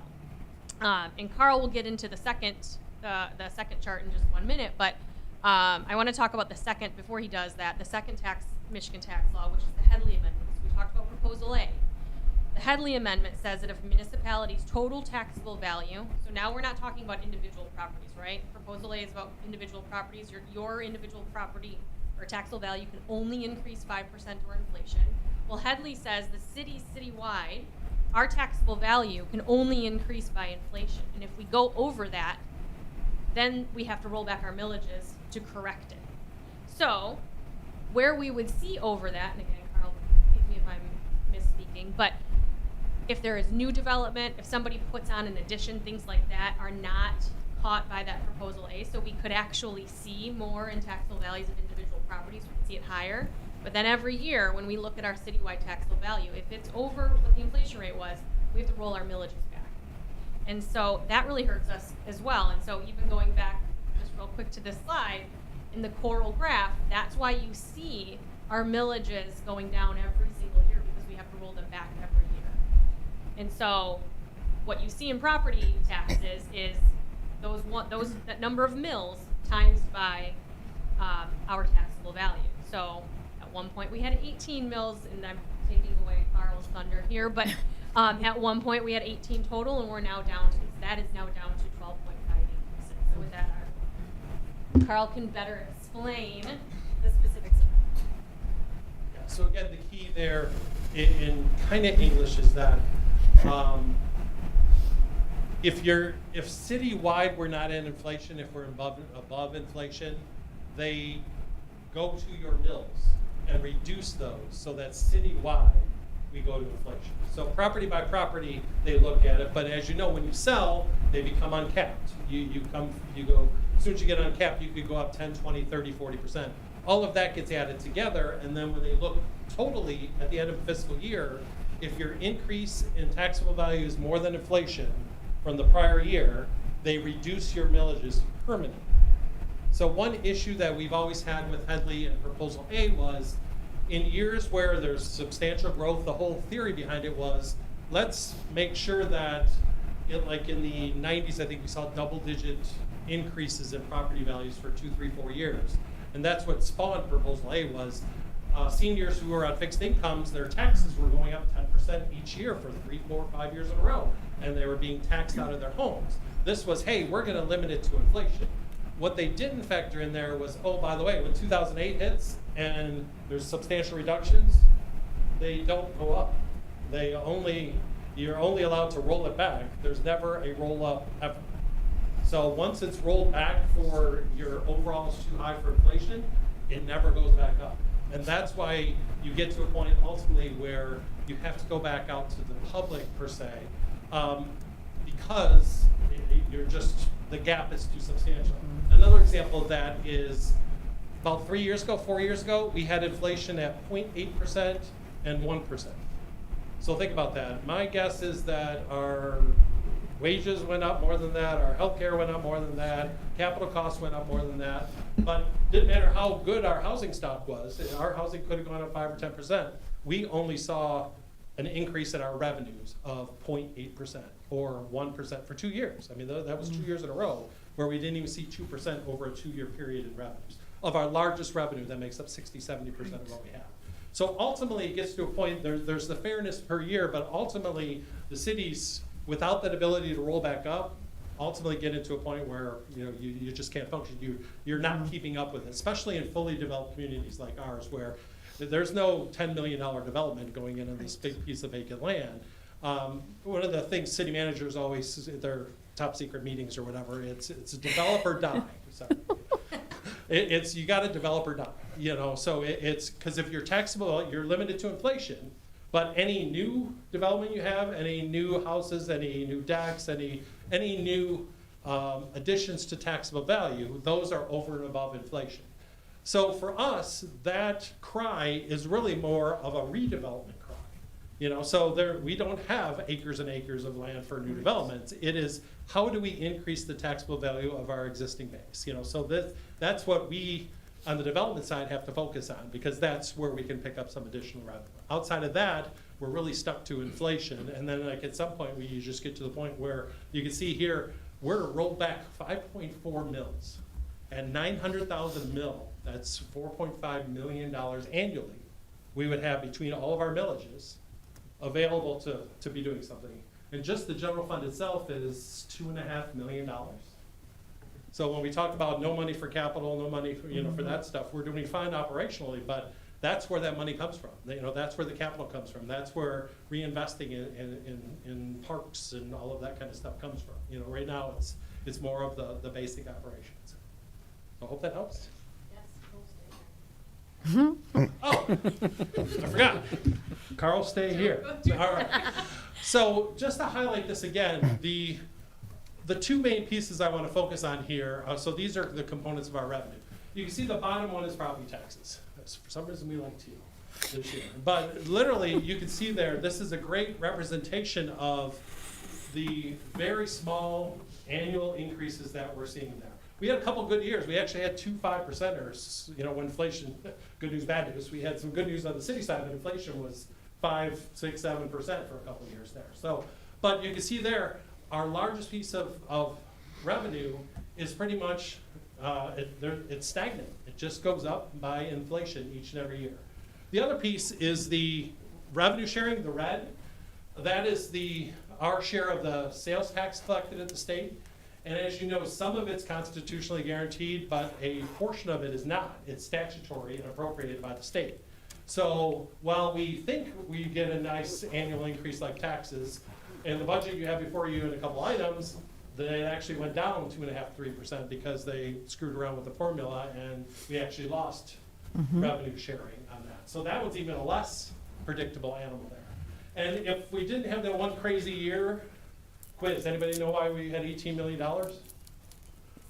We had $2 million of HVAC grants in 2025. So that skewed by a beautiful little graph we had there. It would have been perfectly aesthetic and all that kind of good stuff. But actually, if you knock out the federal grants we had for the HVAC, it totals just over $16 million, $16.1 million. So again, it's a steady growth, but the issue is our costs are outpacing that on an annual basis, just because, for inflationary and capital. Carl, keep talking. All right. The amazing thing when I listen to people at the Treasury counter, they're, oh my gosh, my taxes are too high. You guys got to lower your taxes. And when people see the dollar, but when you see the dollar, and it really represents how much is ours, most people don't believe. It's like, what do you mean you only get not even 40% of the tax bills? And that's the reality. We are only a small component of it. When you have schools and county and state and education and all that kind of fun stuff, we are, of your tax bill that comes out, we only get 40% of it to operate here. And of that 40%, remember, it's divvied up between infrastructure and operating and public safety and, you know, everything else, all of the different breakdowns that we have. So it's just an eye-opening thing for most people when they see it the first time. Now we usually get in. All right. I think it's me, or is this you? You can set us up. Oh, okay. So our budget, as you know, is the state requires a one-year budget. I've actually challenged them and I'm like, why can't I have my mayor and councils pass the entire 3-year budget and we never have to meet again? We don't have to talk to each other for 3 years, save all the Carl talk, and then, you know, just amend it as we need it. Nope, state constitution says a one-year budget, but we highly recommend you do multiple years or whatever. So that's where we're here. So what you really are passing is the 26-27 budget. But again, they highly recommend multi-year budgeting because again, it's anything more than 3 to 5 is really the max, because at that point, who the heck knows what's, you know, going to be out there, you know, that far out. But within 3 years, you can reasonably estimate where you want to be, and we try our darndest. So that's what you have before you is a, you know, the one-year budget. When you read the actual language, it's a one-year budget and 2 years of projections. So with that, my favorite part is frameworks and strategy. City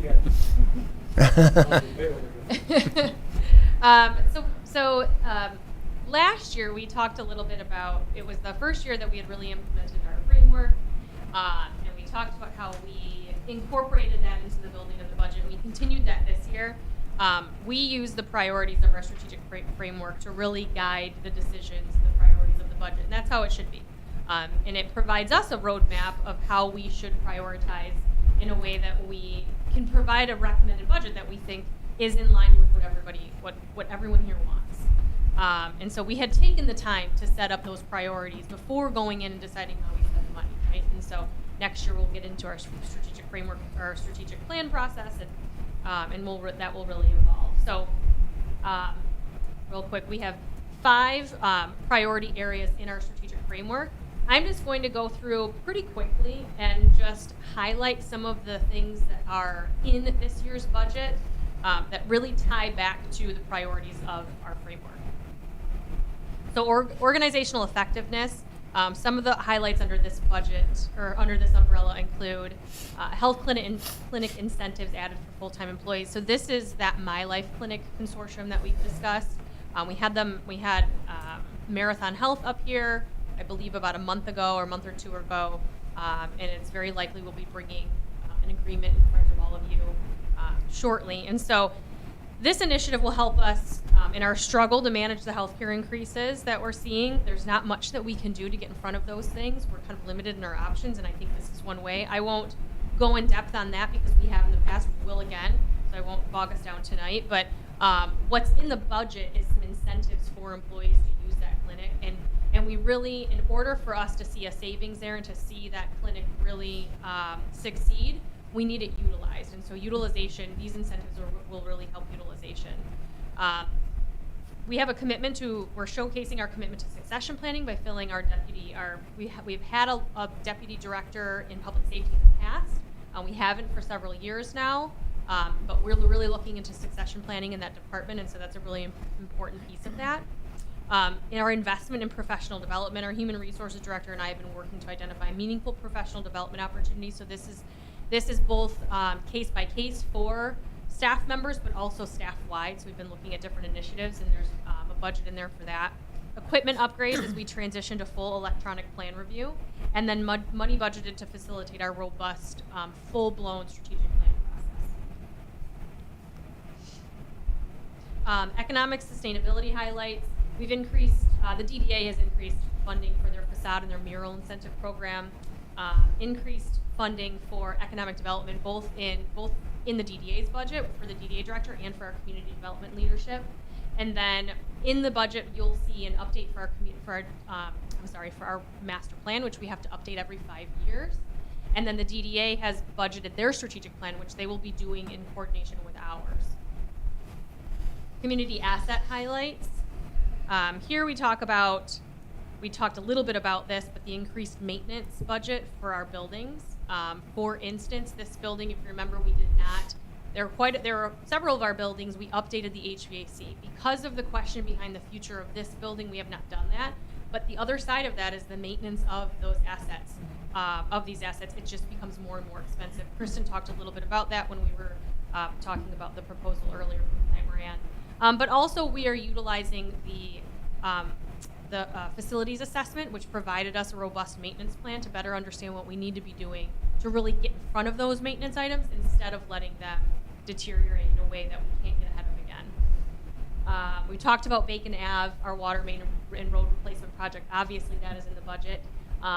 Our lead service line replacement, sewer lining, curbside leaf and chipper projects, those are all things that really hit under our community assets.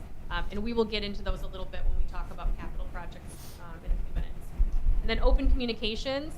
Our part-time communications assistant will transition. We're recommending to transition them to full-time support. I do want to note, if you're looking at the communications budget, though, we found quite a bit of savings in there, so it actually kind of nets out. It kind of nets itself out. The addition of an AI-powered chatbot, which is repped on our website. We'll be coming to you to talk more about this because this will be a proposal that we bring forward, but we think that this will help residents and visitors find answers to their questions, but it will also help us to identify gaps in information and communication, gaps that are there, and we think that this is a tool that will really help with that.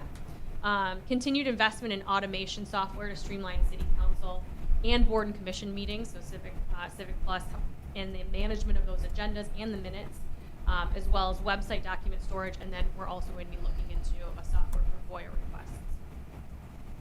And fiscal stewardship is last. Our CIP equipment replacement schedule. We talked about this a little bit in our work sessions. I won't get into it at length. Anybody at home can listen to those sessions if you'd like a little bit more information. But just the fact that we base our equipment replacement schedule on machine life cycles, and we are doing it to ensure their efficiencies and their operational efficiencies. So there is a plan behind that. We didn't touch on this actually earlier for the amendment, but the Berkley Public Safety Canine Program is going to be re-implemented, but it's donated funds. So it's money that's been donated, so it's net free it's net neutral for us. CDBG funding pays for our yard services, or most of our yard services for residents in need. It also pays for large print books for the library. They have changed the way, we've talked about this in prior meetings, but they've changed the way that they provide funding for larger projects, and we've submitted a grant request for updates to Community Park. So we're hoping for funding to do that. And then money budgeted in the Public Improvement Fund, as we talked about before, is paying for the fire engine, but we also received a $385,000 federal grant for that. So staff took some time to make requests for funding, and that's one of them that we received. So it's good to highlight that. And then I will pass it back to Carl. He's going to look at the overview of the different types of funds and then really dig into the general fund a little bit and our revenues and expenditures. So on this slide, it's just important to remind everybody that what we truly have is a whole bunch of different companies, per se. We call them funds in government. There are legal restrictions. There are some legal restrictions. There's ordinances. There's all federal grant laws. There's state grant laws. There's all kinds of things that guide how we can spend our money and require us to segregate it. So when we talk about the rubbish fund, general fund is taking money out of the rubbish fund. No, they're not. Legally, there's a property tax levy that restricts what it can be spent on. The fees collected all go into this one pot of money in a fund segregated for only that purpose. The roads do that. The street funds do that. The infrastructure millage. So how do we know our tax dollars are being spent on that infrastructure? It goes into a fund legally restricted that our auditors review and base an opinion on each and every year. So when we talk about the budget, well, we spend a lot of time on water and sewer in the general fund. Obviously, that's 1 and 1A. Those are our two biggest things. And here it's obviously the infrastructure / street / lead line unfunded mandates. But of all of our expenditures, we're only about 43% in the general fund, the general operating fund. That's of this total budget. So there's a lot more that goes on, but a lot of that's legally restricted and we don't have any access to. So we can't just say, we need to go buy a new fire truck or a new police car and take water and sewer monies or take street monies, those kind of things. So it's just important to know that. And that's literally all this is trying to show us there. On the revenue side, so again, general fund, our general operating fund. Here, it's just pointing out our reliance on property taxes. So 65% of all of our revenues are for property taxes. Then we get another 12% from the state through state grants and or the revenue sharing there. We have charges for services. So those are the building department, the building codes, the building fees that we have. And actually, even with the crazy economy and stuff that's going on, our building department in the last 2 or 3 years remains strong. I mean, kudos to them. They do a great job there. The fees continue to come in. They continue to be efficient and effective there, and that's what those fees are there. We have license and permits. We have our share of the court fees collected. The reality is, if we wanted to increase every non-restricted revenue, so we can't just go increase all the building revenues because there's laws as far as how much we can charge for that. Property taxes, we can't. We're restricted to the millages that are permanently rolled back. We levy the max. The court revenues, the court revenue that we get, et cetera. If you doubled all of our revenue that wasn't legally restricted, we'd probably net $200,000-300,000 at the most, and that's doubling everything. You know, so we are really bound by those major categories, and there's not a whole heck of a lot we can do about it. Like I say, we could double copy charges, you know, and generate a nice pizza or two, but that's probably about it. So it's just important to really see what our reliance is on those pieces there. So in the budget you have before you, inflation. So we talk about 5% inflation. Inflation for 26-27 is 2.7%. So we still are, so why did he do it 3.7? He's not a very good numbers guy. We actually have new growth. We've had new growth about 1% each year. So those are the decks, the additions, any new developments that we have. So that's actually fairly good. But when inflation's not 5%, last year inflation was 3.1, just so everybody knows. So we were up near 4% overall in the fiscal year that we're in right now. So again, revenue's dropping. Guess what? Inflation and costs are not, but that's what we have to deal with. So 65% of our revenue is only going up 3.7%. Some of that is our pension levy. So if you recall, Act 345 says levy what you need to cover the pension costs for public safety as well as the healthcare costs related to it.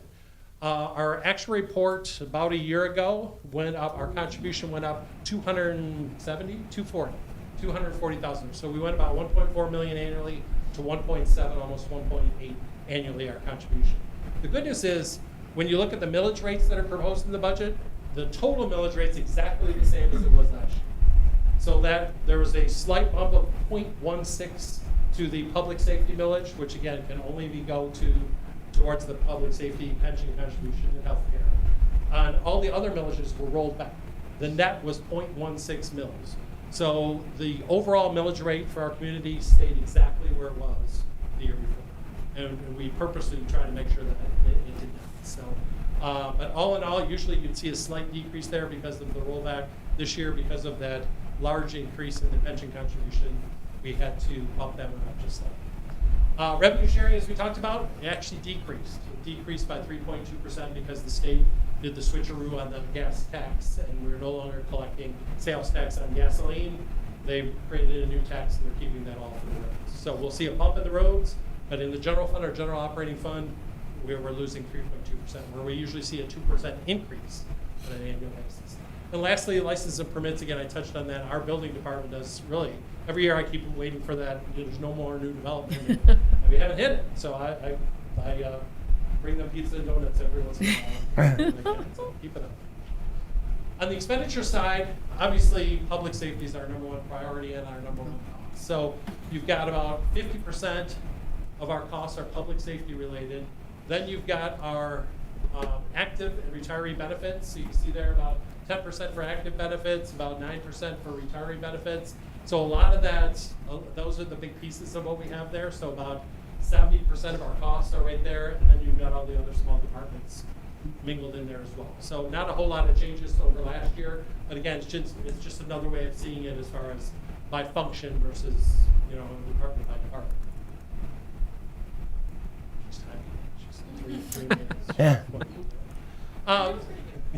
Some of the increases on the expenditure side, again, healthcare, I pointed that out in the budget amendment. So we were, the budget actual, we were running very good last year, and so this year is kind of an average year, so we're not seeing that big savings there. And the healthcare experts said estimate another 6% rise in healthcare costs for the coming year. Operating costs, again, inflation's still out there. So we factor that into various line items. You know, somewhere in, you know, some are very small increases, some are much larger increases. So just be aware that we've accounted for it, and it varies depending on what it is. Retirement costs, I touched on that. The overall department, when you look in the budget, is up 15% from last year, but that is primarily the increase in the pension contribution. Capital outlay, we were up slightly. Again, what we try to do is fill everything operationally, and then whatever's left, we go to capital, and that's what you see in the capital. That's why if you look in the out years in that CIP schedule, they seem to be a lot higher than the first 3 years, the ones that actually have to come up with money for. So that, you know, they're out there as a here's what we want to do, and as funds become available, we do it. So that's why we did increase our outflow for capital to 549, and then obviously we had the one-time survey in I believe it's in your budgets to do for this coming year of $70,000. So, you know, we were able to do some new stuff as well as just keep the status quo.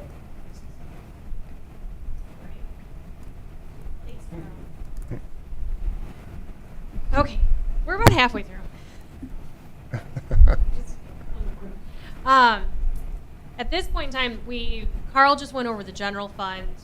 Obviously, we set it up. We went over the general fund, talked about the different funds, but now we want to get into capital and really dig into that a little bit. We continued to use our updated capital improvement plan process this year, and we also continue to make adjustments as needed. So that's another big improvement that not only Carl and his team, but just the departments together have worked on to improve how that process looks and feels. And again, kudos to the departments because we started that in October or November this year. Yeah, and so again, it's a very large lift. That means amending any of the things that were in those out years and making sure that the estimates that we have are accurate or as accurate as they can be, and then adding anything else along the way based on our priorities or things that we see that needs to be done and adding those in there. And that's a lot of meetings. We talk about how we prioritize that. So it's a heavy lift. So again, kudos to staff. We've been using our facilities assessment and then our various infrastructure assessments to provide us the information needed to understand the long-term maintenance needs of our facilities and all of our infrastructure. And over the next couple of slides, we're going to take a look at our capital improvement plan or aspects of it and discuss the state of our infrastructure. And then I do want to emphasize just again, while we are going over highlights tonight, the entire capital improvement plan is in the budget document. There are, not only is the 6-year plan there, but there are descriptions for the projects and things like, and just more information. So if you are not getting enough tonight, you can dig in there. And again, we want to provide some context. So before we go into depth with all of those, we're going to go into a little bit of context around the substantial increase in the cost of things over the past 6 years. So we've talked about our limitations on bringing in more revenue to pay for things, and we've touched on how expensive things have, the fact that costs seem to continue to rise. And so now we're really going to dig into that. This probably looks familiar because I utilized this same slide last year. Unfortunately, they haven't updated this. These are from, this statistic is actually from 2024. But again, they haven't updated it this year. But it highlights, so the Michigan Highway Construction Cost Index, it estimated that construction costs in Michigan overall, the whole state, had increased 49%. Again, this is in 2024, had increased 49% since 2015 and 26.4% since 2020. And then I think the next part of that is such a impactful. Prior to that, MDOT had always assumed a 4% annual increase. So assumed a 4% annual increase, but from 20 to 24, it was almost a 30% increase. And take, like, when you're thinking about that, think about everything that Carl and I have already talked about, which are the limitations that not just us, but all communities really see in the revenue that they bring in, but costs have increased this much. it was even more so in the Metro Detroit area. We talked about why last year. We have some assumptions on why, and I'll bring Sean up the notes if we need to reiterate them. But it was 63% from 2015. So not 49. I'm sorry, not 49%, but 63% in the metro area. In looking at numbers, I wasn't able to find again this updated, but what I could find as far as credible information was about 4% increases. So back to that 4% increase annually every year. It'll be interesting to see how tariffs continue and other inflationary increases continue to affect that. But the point is there was a huge spike and that didn't go back down. That just started increasing incrementally again after. And in that context, again, we never had that spike in revenue, right? We actually had a dip. A little bit more on that is this was also in the budget document. I think it's a really great visual, but it just shows, so that was construction costs that we just talked about. These are a few things that we pulled out to just really highlight how the expenses of things have increased. So vehicles have seen roughly a 44% increase in the last 6 years since 2020. Public safety uniforms, about a 40% increase, and firefighter turnout gear, including their helmets, have almost doubled. And so this might not seem like much, but when you are fitting all of our officers for all of these things, and when we have to turn vehicles over every several years, these costs really start to add up. So this is, again, just some context when we're talking about our limitations and restrictions and obstacles that we're seeing. And I wish I could say it ends there, but it does not. And so Carl will take this part. So on the capital side, so what are we seeing? So I touched on before the change in the formula for the gas tax. The good news is it's a plus for our street funds. So it's about $372,000 increase per year related to this new program that's out there, strictly for our street funds. So that's a plus. We also looked at our rates for solid waste. Again, that funds some of our capital as well. As we touched on when we eliminated, I call it the bag and tag. I love those tags. I still have them in my office. When we eliminated those, we said at that time we thought our rates were set sufficiently with our property taxes as well as the other fees being charged that we won't have to raise the rates. And so that is in the proposed budget. There's no proposed increase for that. The next big thing we're watching in solid waste is in 26, 27, the rubbish contract for SACWA expires. And so we just don't know how much that increase is going to be. It's 10, 20, 30%. They're thinking somewhere in that range. But again, I still think our rates are set sufficiently in the short term to handle that. We knew that was coming in and we got it there. Public improvement, again, we continue to put the money aside for that. So the new grant we got, which will help pay for the final payment on the fire truck, that just freed up some of the capital improvement money that we set aside. So again, trying to build a little bit in there for significant capital related items. So that's still our goal, is to continue to put what we can there aside. Again, once it's not there forever, but again, it's our way of not having it follow the general fund and putting it aside for whatever the biggest need is in the future. Major local street funds, every dime we get goes into routine maintenance except for about $300,000-$400,000. So the bump in revenues is great, but it's still, literally, if you think about that, we only get $300,000 or $400,000 net to spend on roads. That's 2 sidewalk panels or something. I mean, it's not a whole heck of a lot. So the infrastructure fund, that is the blessing that keeps giving here. It's been, I think, 8 years of our 10 years. Without that, we would be in big trouble as far as that one goes. So every dime of that goes towards the unfunded mandate for lead line replacement as well as the repaving of the roads, et cetera. So between that, every dime of that goes towards that. Funding Bacon that we just approved tonight, again, $6.6 million. So all of those funds are going towards that. And then we're restarting the sidewalk paving program.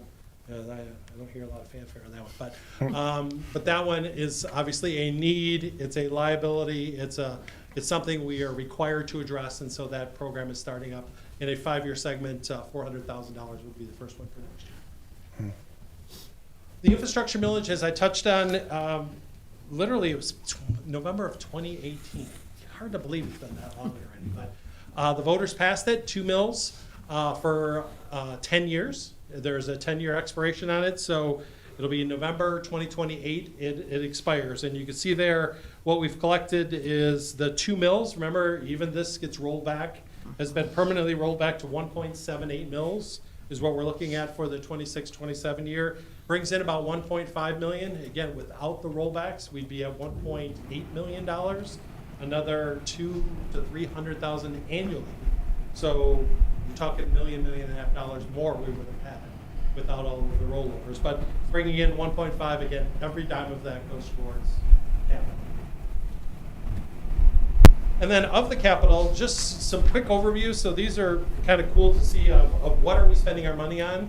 And you can see there that the key is the water distribution, so the 1.3 million there, and then the roads of 3.6 just in year 1 there.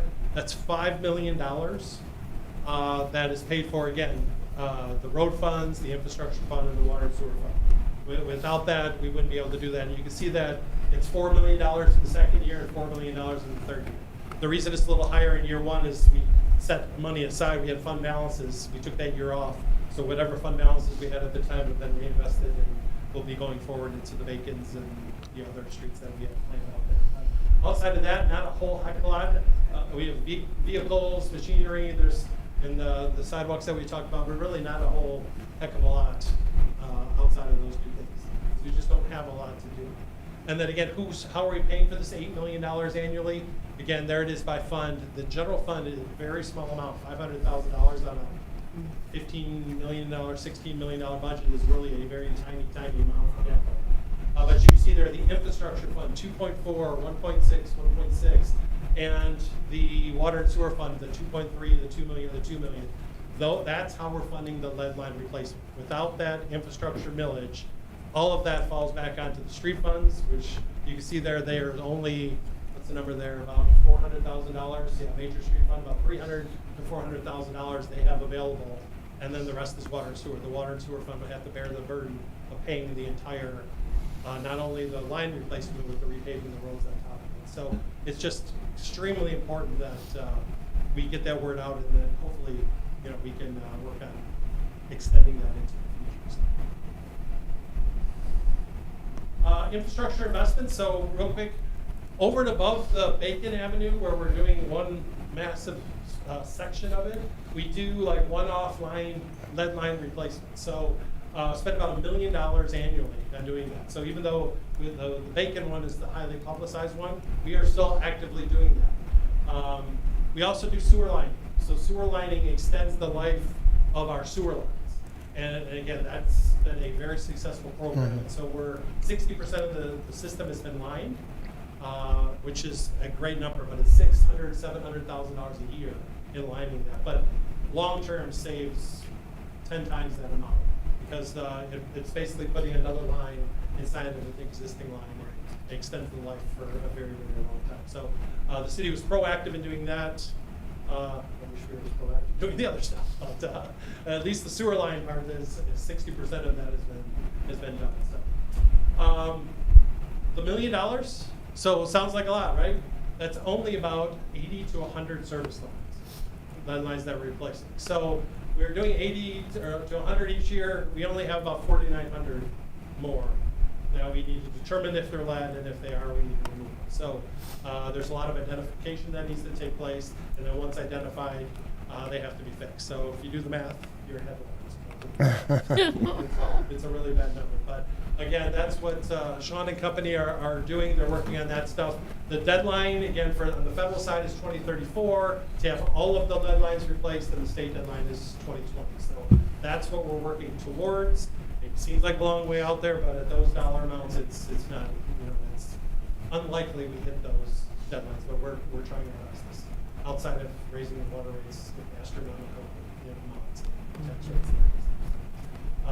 Again, we continue to pursue grants and do all of that other stuff, and that's really what's driving a lot of our capital. Roads, again, you can see with Bacon, the cost of the roads is just incredible. So a half-mile roadway, $3.2 to $3.5 million to do a complete replacement. So this is a mill and overlay. This is a brand new road.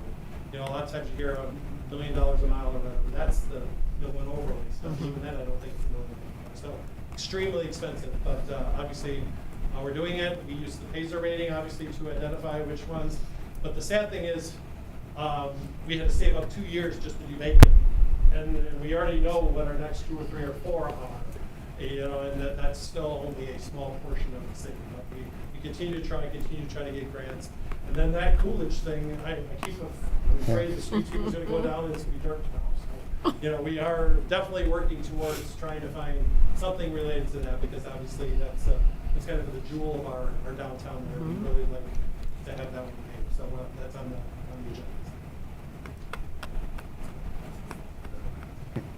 agenda. And just to highlight our project priorities and how we, just to dive into that a little bit more, it's up here, but it is really important, especially because I'm about to get into the slides of what our roads, our PASER rating for our roads, and then how old our water mains are.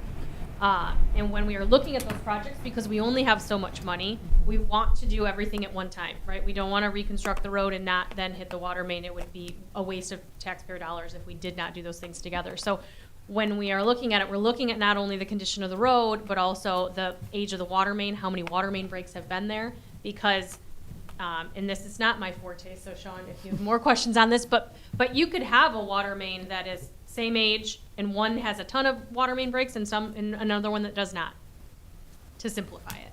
And then we also look at the number of lead service lines. Because of that unfunded mandate, it makes sense that we should be hitting, that should incorporate into our factor. So how many lead service lines have been verified in that area? And then if there are funding opportunities, and then third-party utilities. And so our team is really good at reaching out to the other utility companies, and if they're going to be doing work, we try to factor that in too, because also it is, it's not only the cost, but also the inconvenience to residents. So with that, we're gonna look really quick at this showcases our PASER rating. So just a really quick on this, Sean did a wonderful job. Thank you, Sean. We are working with our engineering, our water main map you'll see is, and next is much clearer, and so we're working on with them on updating a lot of these things, but this was the best way to showcase the information for the time being. But just if you're looking at this really quickly, the blue is a rating of 10, 9, or 8, which means new, very good, to little or no maintenance. In the middle is 7, 6, and 5.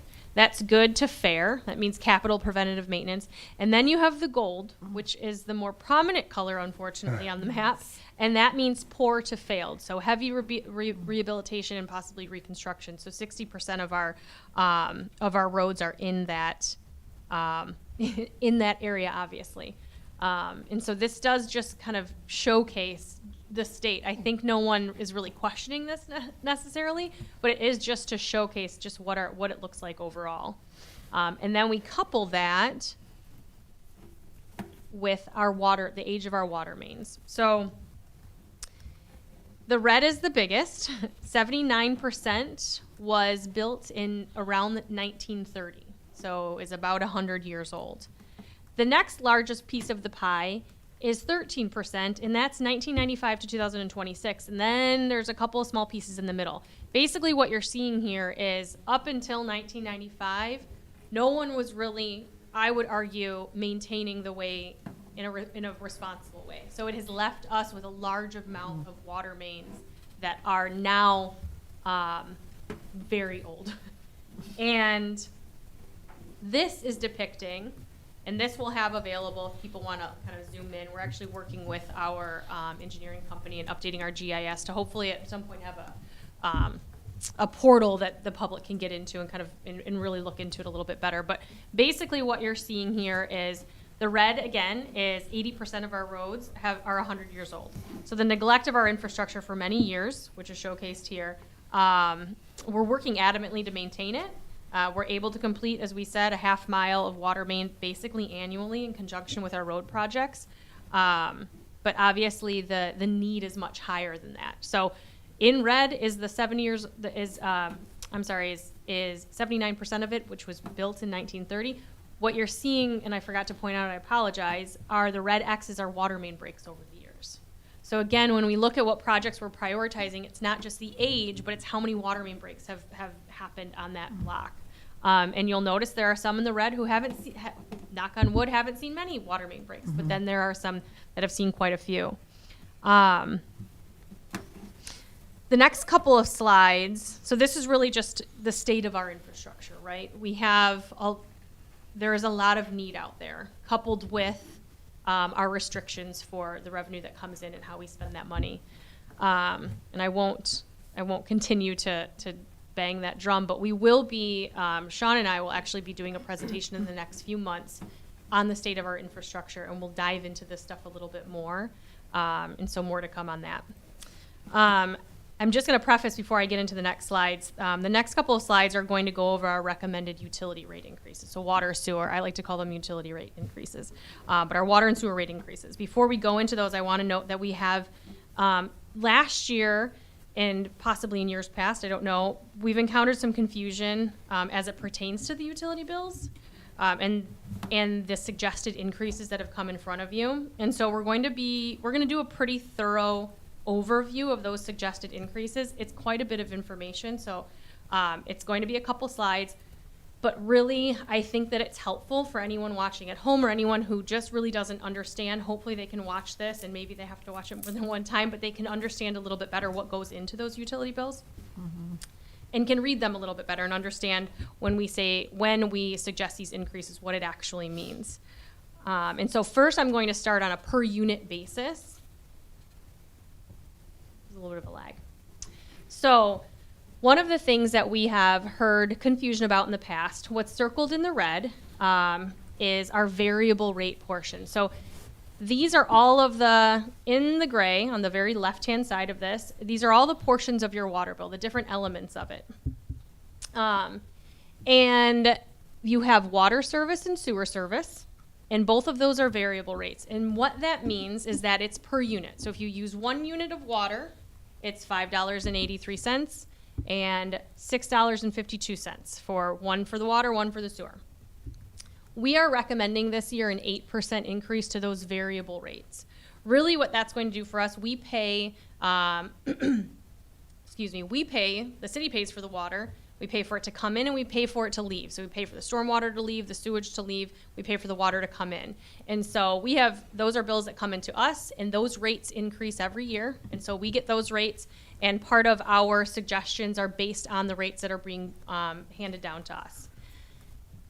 In addition to that, we also need to keep in mind our infrastructure needs. So we just spoke about what our infrastructure needs are. Our water and sewer rates, when the money that we bring in, pays for that, and we'll go into a graph in a minute, but it pays for that, but it also, we need to put money away for maintenance and for infrastructure.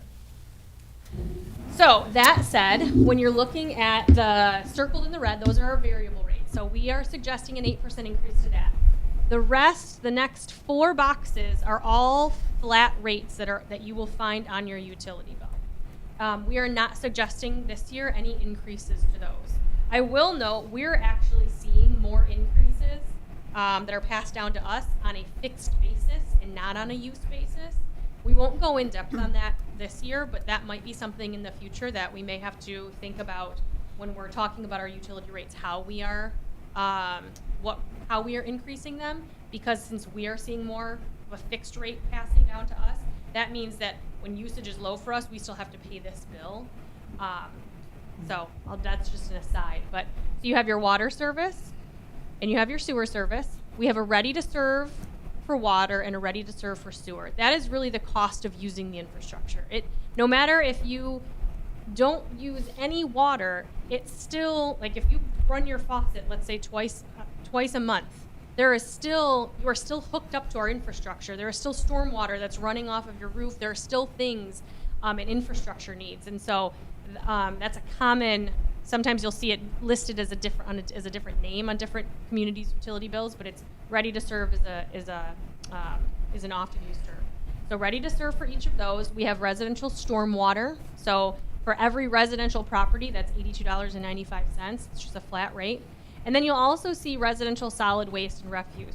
That is something that goes onto the bill. We could bill this separately, but it makes more sense to put it onto a bill that we already have, right? So we can bill for our refuse costs in addition to the millage that we have.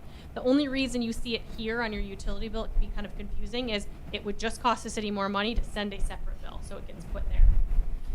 This is what you're looking at right now is a minimum bill. It's a minimum bill because it's residential, and somebody's using 1 unit of water, and that's it. They will actually see a 0.71% increase in their bill if you were to increase by 8%. It's an 8% increase for each of the variable rates, but when you factor everything else in that is incorporated into that bill, it's a 0.71% increase. So their minimum bill would go from $139.44 to $140.43. So this we wanted to showcase on a per unit basis, but how many people are really using the minimum? Probably not many. So I think it's also fair to show an average bill. And so, a bit of a delay.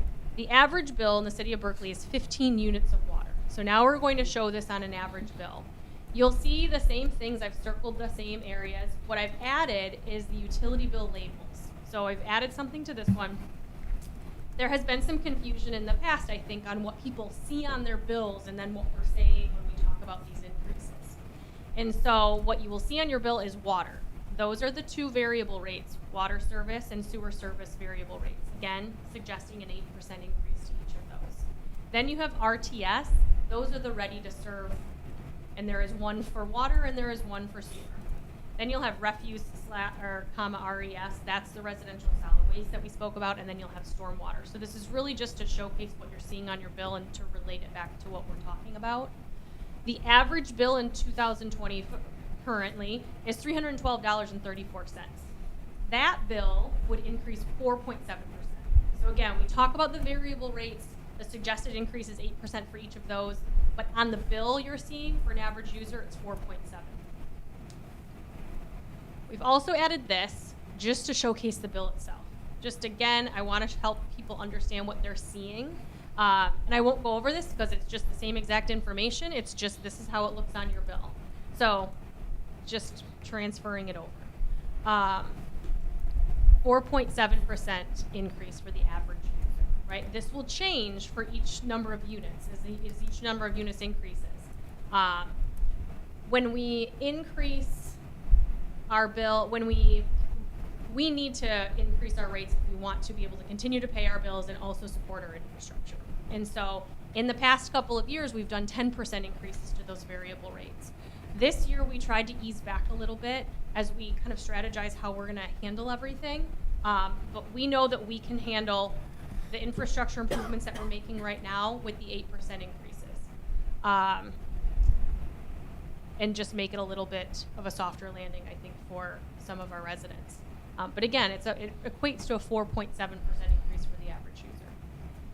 This will be up here. People can watch this and can look at this again if they need some more information.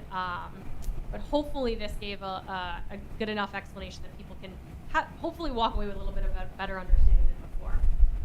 We also just real quickly wanted to showcase the other confusing thing I think that happens with water and sewer bills is they're done quarterly. So people say, this is the most expensive bill I have. Well, most bills that you have are monthly, right? Mine are. And so I think there's a common, there's a fallacy here and I forget what it is, but there is a common disconnect at the very least. So what you're looking at with that $327 average user, that 15 unit user, that equates to $109 a month.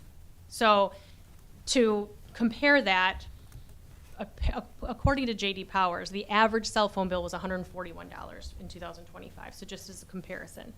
And then that average bill equates to $3.64 a day. And so this, I think, is just a good comparison. I know in the past we've compared it to different things that you would buy or how much water costs. I chose to do it this way because I just really think people should really understand what their bill looks like on a monthly basis because that's what most of our bills are. And then just to reiterate that what we're paying for, water it's expensive. We're paying for the water that you're drinking, the water that you're washing dishes and clothes and your bathtub and your toilet and things like that. And what you don't see is the treatment of that water as it comes in, as it leaves, all the things that happen in between. And so there is a lot that goes into it. Cost of water, we took the dollar bill because it's such a useful tool, and also took your our water sewer fund and to show everybody what it goes into. So we have our stormwater costs, we have our infrastructure repairs and maintenance. That is a big item because we need to think of all of the water main breaks that are happening. We have to pay for our sewage, we have to pay for our water, we have to pay for our stormwater. We have operational costs, and then we have equipment, and then we have a small percentage that goes to debt. But I think it's just a good breakdown of kind of where that goes. And unless Carl has any other closing remarks. I wouldn't dare. That's the completion. It's been a pretty long presentation, so thanks for hanging in with us. But again, I just want to thank all of you for providing us the guidance that we need to bring a recommended budget. I think our work sessions, I think I forgot to say that in the beginning, we sat down and had work sessions in March. There were 2 of them. Again, people listening at home, you can find those recordings if you'd like to listen to them.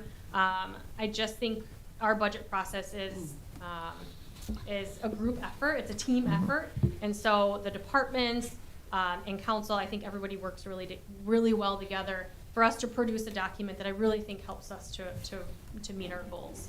So thank you. Thank you. So when you say you can find those presentations, Yes. you may find them on the city website, Yes. right? Okay, Yes. yes. Yes, you can find them on the city website. Right now, we have them if you go back to past meetings. And so it'll say budget workshop, and that's where you can listen to the audio. And I can talk to Caitlin about maybe putting those also on the budget, on our budget finance site where the budget documents lie as well. Good, that Yeah. sounds good. Any other questions or comments from council?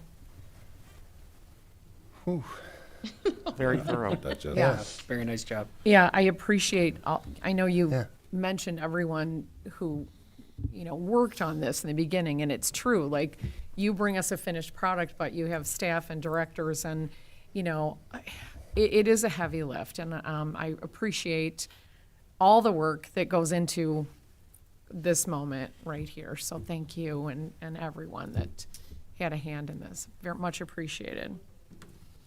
Okay, Ms. Mitchell, please read item number 10 on tonight's regular agenda. Public hearing regarding the city manager's proposed fiscal year 2026-27 budget and supporting tax rates for the city of Berkley, Michigan. So I'm opening the public hearing at 9:16. Basically, this is the time to receive public input about that incredible budget presentation that we just heard, and the millage rates as well, so. If I can comment, and I forgot to say this during the presentation, but we did release the budget draft to all of you and to the public on March 13th. So that was kind of the time frame Right. that everyone had to review it if they wanted to, and then could come tonight and make comments if they'd like. Thank you. Okay, I'm closing the public hearing at 9:17. Ms. Mitchell, please read item number 11. Resolution of the Council of the City of Berkley, Michigan, adopting the city manager's proposed annual budget and millage rates for fiscal year 2026-27 and acknowledging the 2027-28 and 2028-29 budget projections. Ms. Van Vleck or Mr. Johnson, do you have any other comments that you want to add before I ask? Okay, we're good. So is there a motion? Move to approve the 2 resolutions included in the budget document. First, the adoption of the city manager's proposed fiscal year 2026-2027 budget, including acknowledgement of the 2027-2028 and 2028-2029 projections. And second, the adoption of the proposed millage rates. Motion made by Councilmember Hennan Second. and seconded by Mayor Pro Tem Gavin. Council, questions, comments? Councilmember Blanford. Thank you, Your Honor. Just again, appreciation to staff and administration for all the work that went into this.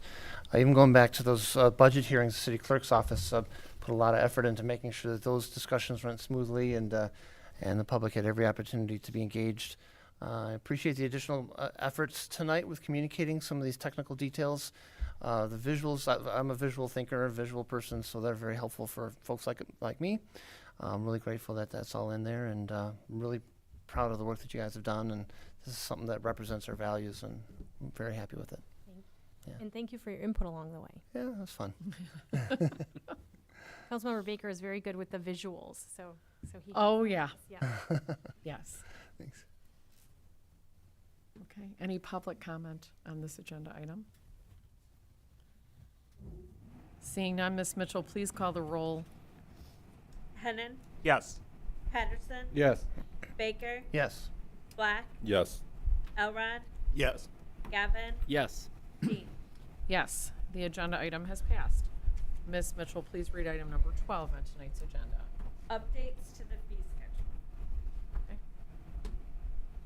The updates to the fee schedule include, and there's a memo attached if you want some more information, but any just general updates to any of our fees we like to do. We've kind of done them throughout the year, especially as we have made changes to the fee schedule in general, but you'll see this annually come up with the budget. We've also now placed the water sewer rates in there. So when you're approving tonight, just understand it's now, those are now encompassed in there as well. So that 8% increase to the variable rates we spoke about would be in the fee schedule. Thank you. Does Kristen want to, Ms. Kaplansky, did you want to make any comments on this? The fee schedule. Fee schedule? Yeah. You're good?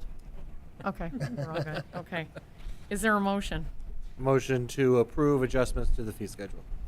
Motion made by Councilmember Patterson. Second. And seconded by Councilmember Baker. Council comments or discussion or question? Okay, any public comment? Seeing none, Ms. Mitchell, please call the roll. Patterson, Yes. Baker, Yes. Black, Yes. Elrod, Yes. Gavin, Yes. Hennan, Yes. Dean. Yes, the agenda item has passed. Ms. Mitchell, please read item number 13 on tonight's regular agenda. Municipal civil infractions policy. Good evening again. This is the last piece to all of the work we've been doing in the code enforcement updates. Really? Processes. For now, it's the last piece. So the city attorney's office was very kind to help us rewrite all of the ordinances, and that's all in place and effective. And one of those ordinance amendments referenced the municipal civil infractions policy to be adopted by council. It really just lays out everything that we've already changed, but in a little bit more detail. I'm happy to answer any questions. It's really nothing new. It's the same process that we'd already discussed. Okay, thank you. Is there a motion? Motion to approve the adoption of the municipal civil infractions policy. Motion Second. made by Mayor Pro Tem Gavin and seconded by Councilmember Black. Questions, discussion from council? I just have one question. I know we talked about it before, but how does this, and maybe I think it's this one, it brings the money back to the city, correct, instead of going to the county? Or, Yes, it's an interim step. So we'll have the warning notice of violation, which is kind of like hey, we've noticed that you violated this particular ordinance. You have X number of days to fix it, and say that doesn't happen. Then we can come forward with the municipal civil infraction, and it looks like a ticket. It does have a fine associated with it, which was laid out in the ordinances that you all adopted. And that is paid here at the city, provided that the offender is admitting responsibility. So they're saying, I was doing something that led to rat harborage or something. I've taken care of the issue. You can come and check. I'm going to pay the fine, and we should be good from here. Now, if they are going to deny responsibility or admit responsibility but with an explanation, then that's going to rise to the level of the court citation, because they would need to go to the court to explain the situation or to deny responsibility. perfect, thank you. Thank you. Any public comment? Seeing none, Ms. Mitchell, please call the roll. Baker, Yes. Black, Yes. Elrod, Yes. Gavin, Yes. Hennan, Yes. Patterson, Yes. Dean. Yes, the agenda item has passed. Ms. Mitchell, please read item number 14. Shared use license agreement with Berkley School District. Ms. Van Vleck? This is the last item tonight. She's all giddy.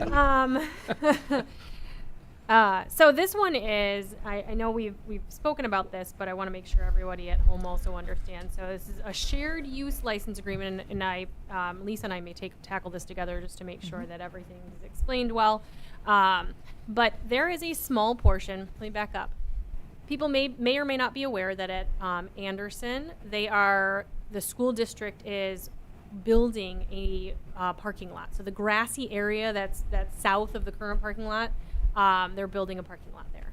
There is a very small, we kind of have a weird, and I apologize, we don't have the visual to pull up, but it is in the packet. We have a little bit of an odd, our community park kind of jots out just a little bit. It's a grassy area. It's just next to our batting cages. Well, in order for them to build the parking lot the way that they would like, they need access onto that area, and they're building a little bit onto that grassy area. And so, long story short, we would normally have gone through different channels. Lisa, correct me if I'm wrong, but we would normally have done like an easement for that. They were asking for an easement. Which is typical. Understandably, because they're putting a lot of money into, they're doing the roads, the sidewalks, they're putting in curbs, and so they were looking for something more permanent from the city. However, the city acquired that property through grant, and so we are unable to convey anything permanently. And so Crystal worked closely with the DNR and actually got approval from the DNR to use this license agreement. We actually sent it to them, and they signed off on this license agreement. The school district understands that our hands are tied, and while they're concerned because a license is revocable at any time, they do need it, and also they understand that it will also benefit the users of our park, which is why it's really more of a shared access, because we believe that users of the park will probably use that parking lot as well. Yeah, that's a great point to make. We were in support of this from the beginning. What you're going to see on our property is they are extending the sidewalk, which will connect to the current sidewalk that kind of winds around. They're extending that up alongside their parking lot, and then I believe the drive approach, Kristen, I think the drive approach into the new parking lot will also be encroaching in there a little bit. But it really does, I think, improve access to our park as well, because it adds parking, it adds sidewalk. So we believe it's a win-win, and we all work together. Lisa also worked very hard with their attorney on finding an agreement that not only the DNR could bless, but everybody could get behind. Sure. Thank you. We probably should point out that it is your property. So all the improvements that they're installing, they will be yours to maintain going forward. Okay. There's a provision about maintenance for. There's a provision that we put in there for snow removal and just general day-to-day maintenance. But the understanding is that it will be owned by the city. So they could install all the facilities, you could terminate the license, and well, you've got some pavement there that you may or may not need. Right. Okay. Thank you. Is there a motion? Madam Mayor, I'd like to make a motion to approve the license agreement with the Berkley School District. Motion made by Councilmember Baker Second. and seconded by Councilmember Elrod. Questions or comments from council? Any public comment? Seeing none, just thank you for the work on that. I love when we can come together and collaborate on something and come up with a solution that's workable and beneficial to all, so I really appreciate that. Just wait till next meeting. Oh, boy. Oh, boy. Okay, well, I'm going to stay right here right now, so Ms. Mitchell, please call the roll. Black, Yes. Elrod, Yes. Gavin, Yes. Hennon, Yes. Patterson, Yes. Baker, Yes. Dean. Yes, the agenda item has passed. Communications, who goes first? Councilmember Elrod. Okay. Oh, the pressure's on me. Yeah. Keep it short. All right, quick updates for both Beautification Advisory Committee and the Environmental Advisory Committee. So the BAC recently completed a spring cleanup in front of the senior center, just that small little patch to the east. Looks good, but if anybody in the community who's paying attention, please if you have pavers, stones, we still have 2 railroad ties that are disintegrating. Be some time, I think, before DPW can get to it. So if there's anything that we can kind of piecemeal as a community, we'd love it. For the Adopt a Garden program, you may have seen online or through other communications, there are 9 signups, one of which is the committee itself, but also the Environmental Advisory Committee, which will be, this kind of dovetails into the next one, or segues into the next one. They will be officially launching their native plant garden, also in front of the community center. They'll be on the northwest side, so it'll get some sun. There'll be signage once it's complete. The intended date for the install will be June 3rd. And in terms of the meeting dates, the next BAC will be on May 27th at 6:30, second floor. Public Safety and Environmental Advisory Committee will be May 19th at 6:30. Thank you. Councilmember Hennon. Great. The tree board had a very successful Arbor Day celebration at the library. We were able to give away 150 tree saplings. And at their last meeting, they're continuing to look at strategies to make sure we keep our tree canopy healthy. The Planning Commission worked on an ordinance to regulate data centers. There's no interest yet in the city, and because of our size, we aren't likely to get one, but we do want to get ahead of it in case it does show up.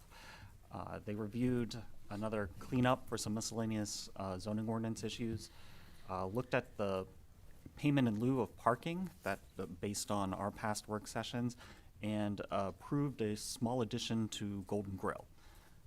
Then finally, I was able to attend a training session last week put on by the Water Resource Commission with our Public Works Superintendent, Adam, and it's about our drinking water and sewage and stormwater management systems. We're able to tour the treatment basin facilities, seeing, the thing is 2 miles long. And to just give you an idea of, we talked about the water bill and the sewer bill, where that money's going to. It's to facilities like that, you know, take all of our and surrounding communities' output, but these are massive structures and they cost a lot, and that's where a lot of our money, your water bill, your sewer bill goes to. And if you remember our successful pilot program to bring free sewer backflow valves and sump pumps into Berkeley households, so the funding for that has dried up, but they are working on getting additional funding for it and hope to bring that back to us and other cities soon. That's all. Thank you. Thank you. Councilmember Baker. Thank you, Your Honor. Just briefly, our historical committee hasn't met since our last meeting, but they meet next week's Tuesday, May 12th at 7 o'clock. For more information on what's going on with that team, berkleyhistory.com. Our Downtown Development Authority, DDA board, hasn't met since our last meeting either. Their next meeting is the very next day, Wednesday, the 13th. And for more information on what's going on with our downtown, you can visit downtownberkeley.com. And finally, it was Yogurt from Spaceballs who said, "May the Schwartz be with you." And actually, today is May the 4th. Which is unofficially declared as a Star Wars Day. I did want to celebrate this May the 4th be with you because it honors a story that's connected generations of fans around the world. And, you know, here's I'll get a little sappy, but at its core, Star Wars universe highlights teamwork, courage, and individuals from many backgrounds coming together for a shared purpose. Those themes resonate far beyond the screen and are good examples for us to live in our everyday lives. And finally, please hug somebody you love. Thank you. Thank you. Mayor Pro Tem Gavin. Thank you, Your Honor. Very briefly, the next meeting of the Berkeley Chamber of Commerce will be May 19th at 5:30 p.m. at the Public Library. And speaking of the library, we're going to have a Saturday morning cartoons and cereal party event coming up this Saturday at 10:30 a.m. and registration is online for that. The Friends book sale will take place on Friday, May 15th from 1 p.m. to 6 p.m. And Saturday, May 16th from 10 a.m. to 3 p.m. And the next meeting of the library board will be May 20th at 7 p.m. at the library. And then just kind of one final time, a heartfelt welcome back to Councilmember Black as well. So that's all I have. Thank you. Councilmember Patterson. I'm going to start by saying Happy Nurses Week. Oh. to all the nurses, myself included, for all the hard work you guys do. And it's also Teacher Appreciation Week, so I'll wish them all the best as well. Being one of those as well, it's double my week, so hopefully double the potlucks. And congratulations to all of my students who were pinned last Thursday. There was 95 of them, Wow. new nurses entering. So it's pretty amazing. That's just from one school, so never lose that passion. Welcome back to Councilmember Black. It's great to sit next to you and to be with you with us. May 11th, the ZBA meeting is canceled. There's no cases this month. And Parks and Rec will meet May 14th. They are still looking to fill a vacancy. So if anybody is interested, please apply before they meet, because I think the deadline's the 15th. So any of our boards and commissions, if you're interested, please apply. We can't run without you. And another appreciation to Dad's Club for the new scoreboard. It looks fantastic there and much needed. So thank you to all of them who did that. And Thank that's you. Councilmember Black? I am going to attempt to do this without being emotional, but I really do want to give a heartfelt thank you to everyone that called, texts, and care packages, stuff like that, man.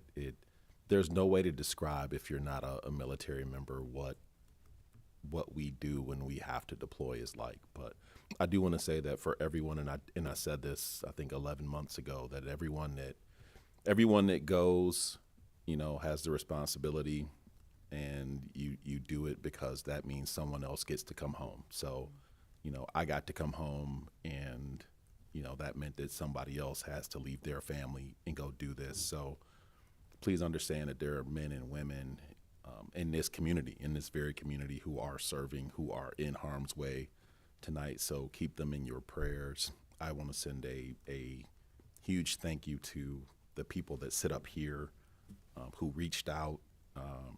It meant more than you know. To Crystal and Victoria, and Caitlin, making yourselves available to me so that I could do this virtually. I want to thank my military leadership for agreeing to do it. Madam Mayor, who always tried to keep me to keep me informed. I appreciate it. It is, man. It is team, and little things like that. It matters. It's when you're up at 3:00 in the morning and your leadership is saying, hey, good luck in your council meeting. I mean, little stuff like that matters. So the level of support that I received, that my family received, you will never know how much that meant, because it was really tough. And, it could have been made more difficult, but the people in this room made it easier, and I will always be very appreciative of that. So I am happy to be here. I look forward to, I already got my coffee, so I look forward to hitting Slows. I haven't been there yet, in the Beverly and the new businesses. And, I do want to give a shout out, as I try every year, now that the weather's nice, go out and catch a baseball game, catch a softball game, support our softball and baseball players, and anything else going on in the city. I love this time of year when the weather breaks and the lemonade stands get going. I'm going to try to make it to every single lemonade stand. So I'm really happy to be here. So this is a very final thank you, and I am excited to be back. Thank you. Thank you. Ms. Van Vleck? Well, I can't. I know. follow that. Good luck. I've spoken enough tonight, so I will just say it's wonderful to have Councilmember Black back safely and back home. So welcome back. Ms. Hamame? Nothing for me, thank you. Okay.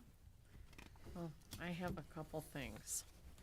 So Take Your Child to Work Day was Thursday, April 23rd, and I just want to had the opportunity to participate, and it was a blast. It was hilarious.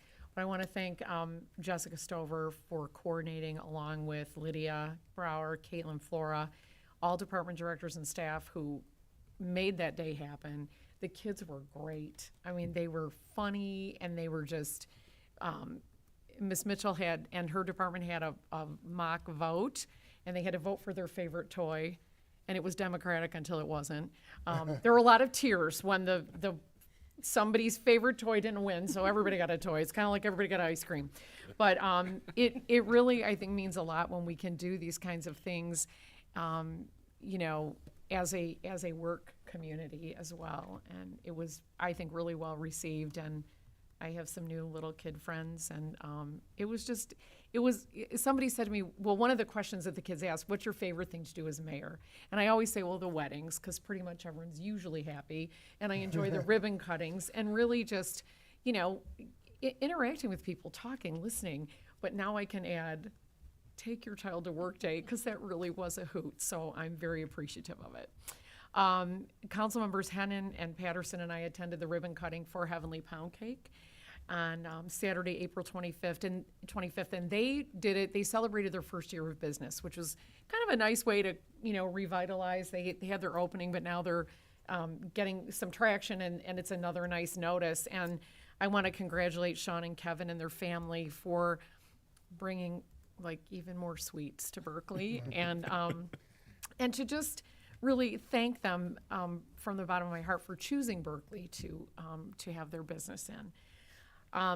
I know Councilmember Patterson mentioned the scoreboard, and I too want to give a shout out to the Dad's Club for the scoreboard. It's a very generous donation, and I want to, again, another heartfelt thank you for the scoreboard, but also for the continued commitment on the part of the Dad's Club to the youth in our community and to baseball. I want to thank DPW for getting that hung. It looks great. And I appreciate the cooperative spirit between Dad's Club and DPW in getting this done. And it's how things happen when you work together. So much appreciation for that. Last week, I want to congratulate PSO Daniel Smith, or Danny as he's mostly known, on his graduation from the Fire Academy last week. And I, again, grateful for the opportunity to attend. PSO Smith was also a member of the top squad, or the best squad in the class. And so again, we have another best here in Berkley. So we're very much appreciative of that. And I think he's onboarding now, doing field training. So he's done police and he's done the fire. So he's just doing it for real now. Just a reminder that my next stop on the Mayor's Roadshow is TLG Fitness on 11 Mile, and that is this Wednesday from 5 to 7. And finally, just welcome home again, Councilmember Black. And I will entertain a motion to adjourn. Motion to adjourn. Motion made by Councilmember Patterson. Second. Okay, who was it? Seconded by Councilmember Hennon. Ms. Mitchell, please call the roll. Gavin, Yes. Hennon, Yes. Patterson, Yes. Baker, Yes. Black, Yes. Elrod, Yes. Dean. Yes, the Monday, May 4th, 2026 meeting of the Berkeley City Council is adjourned.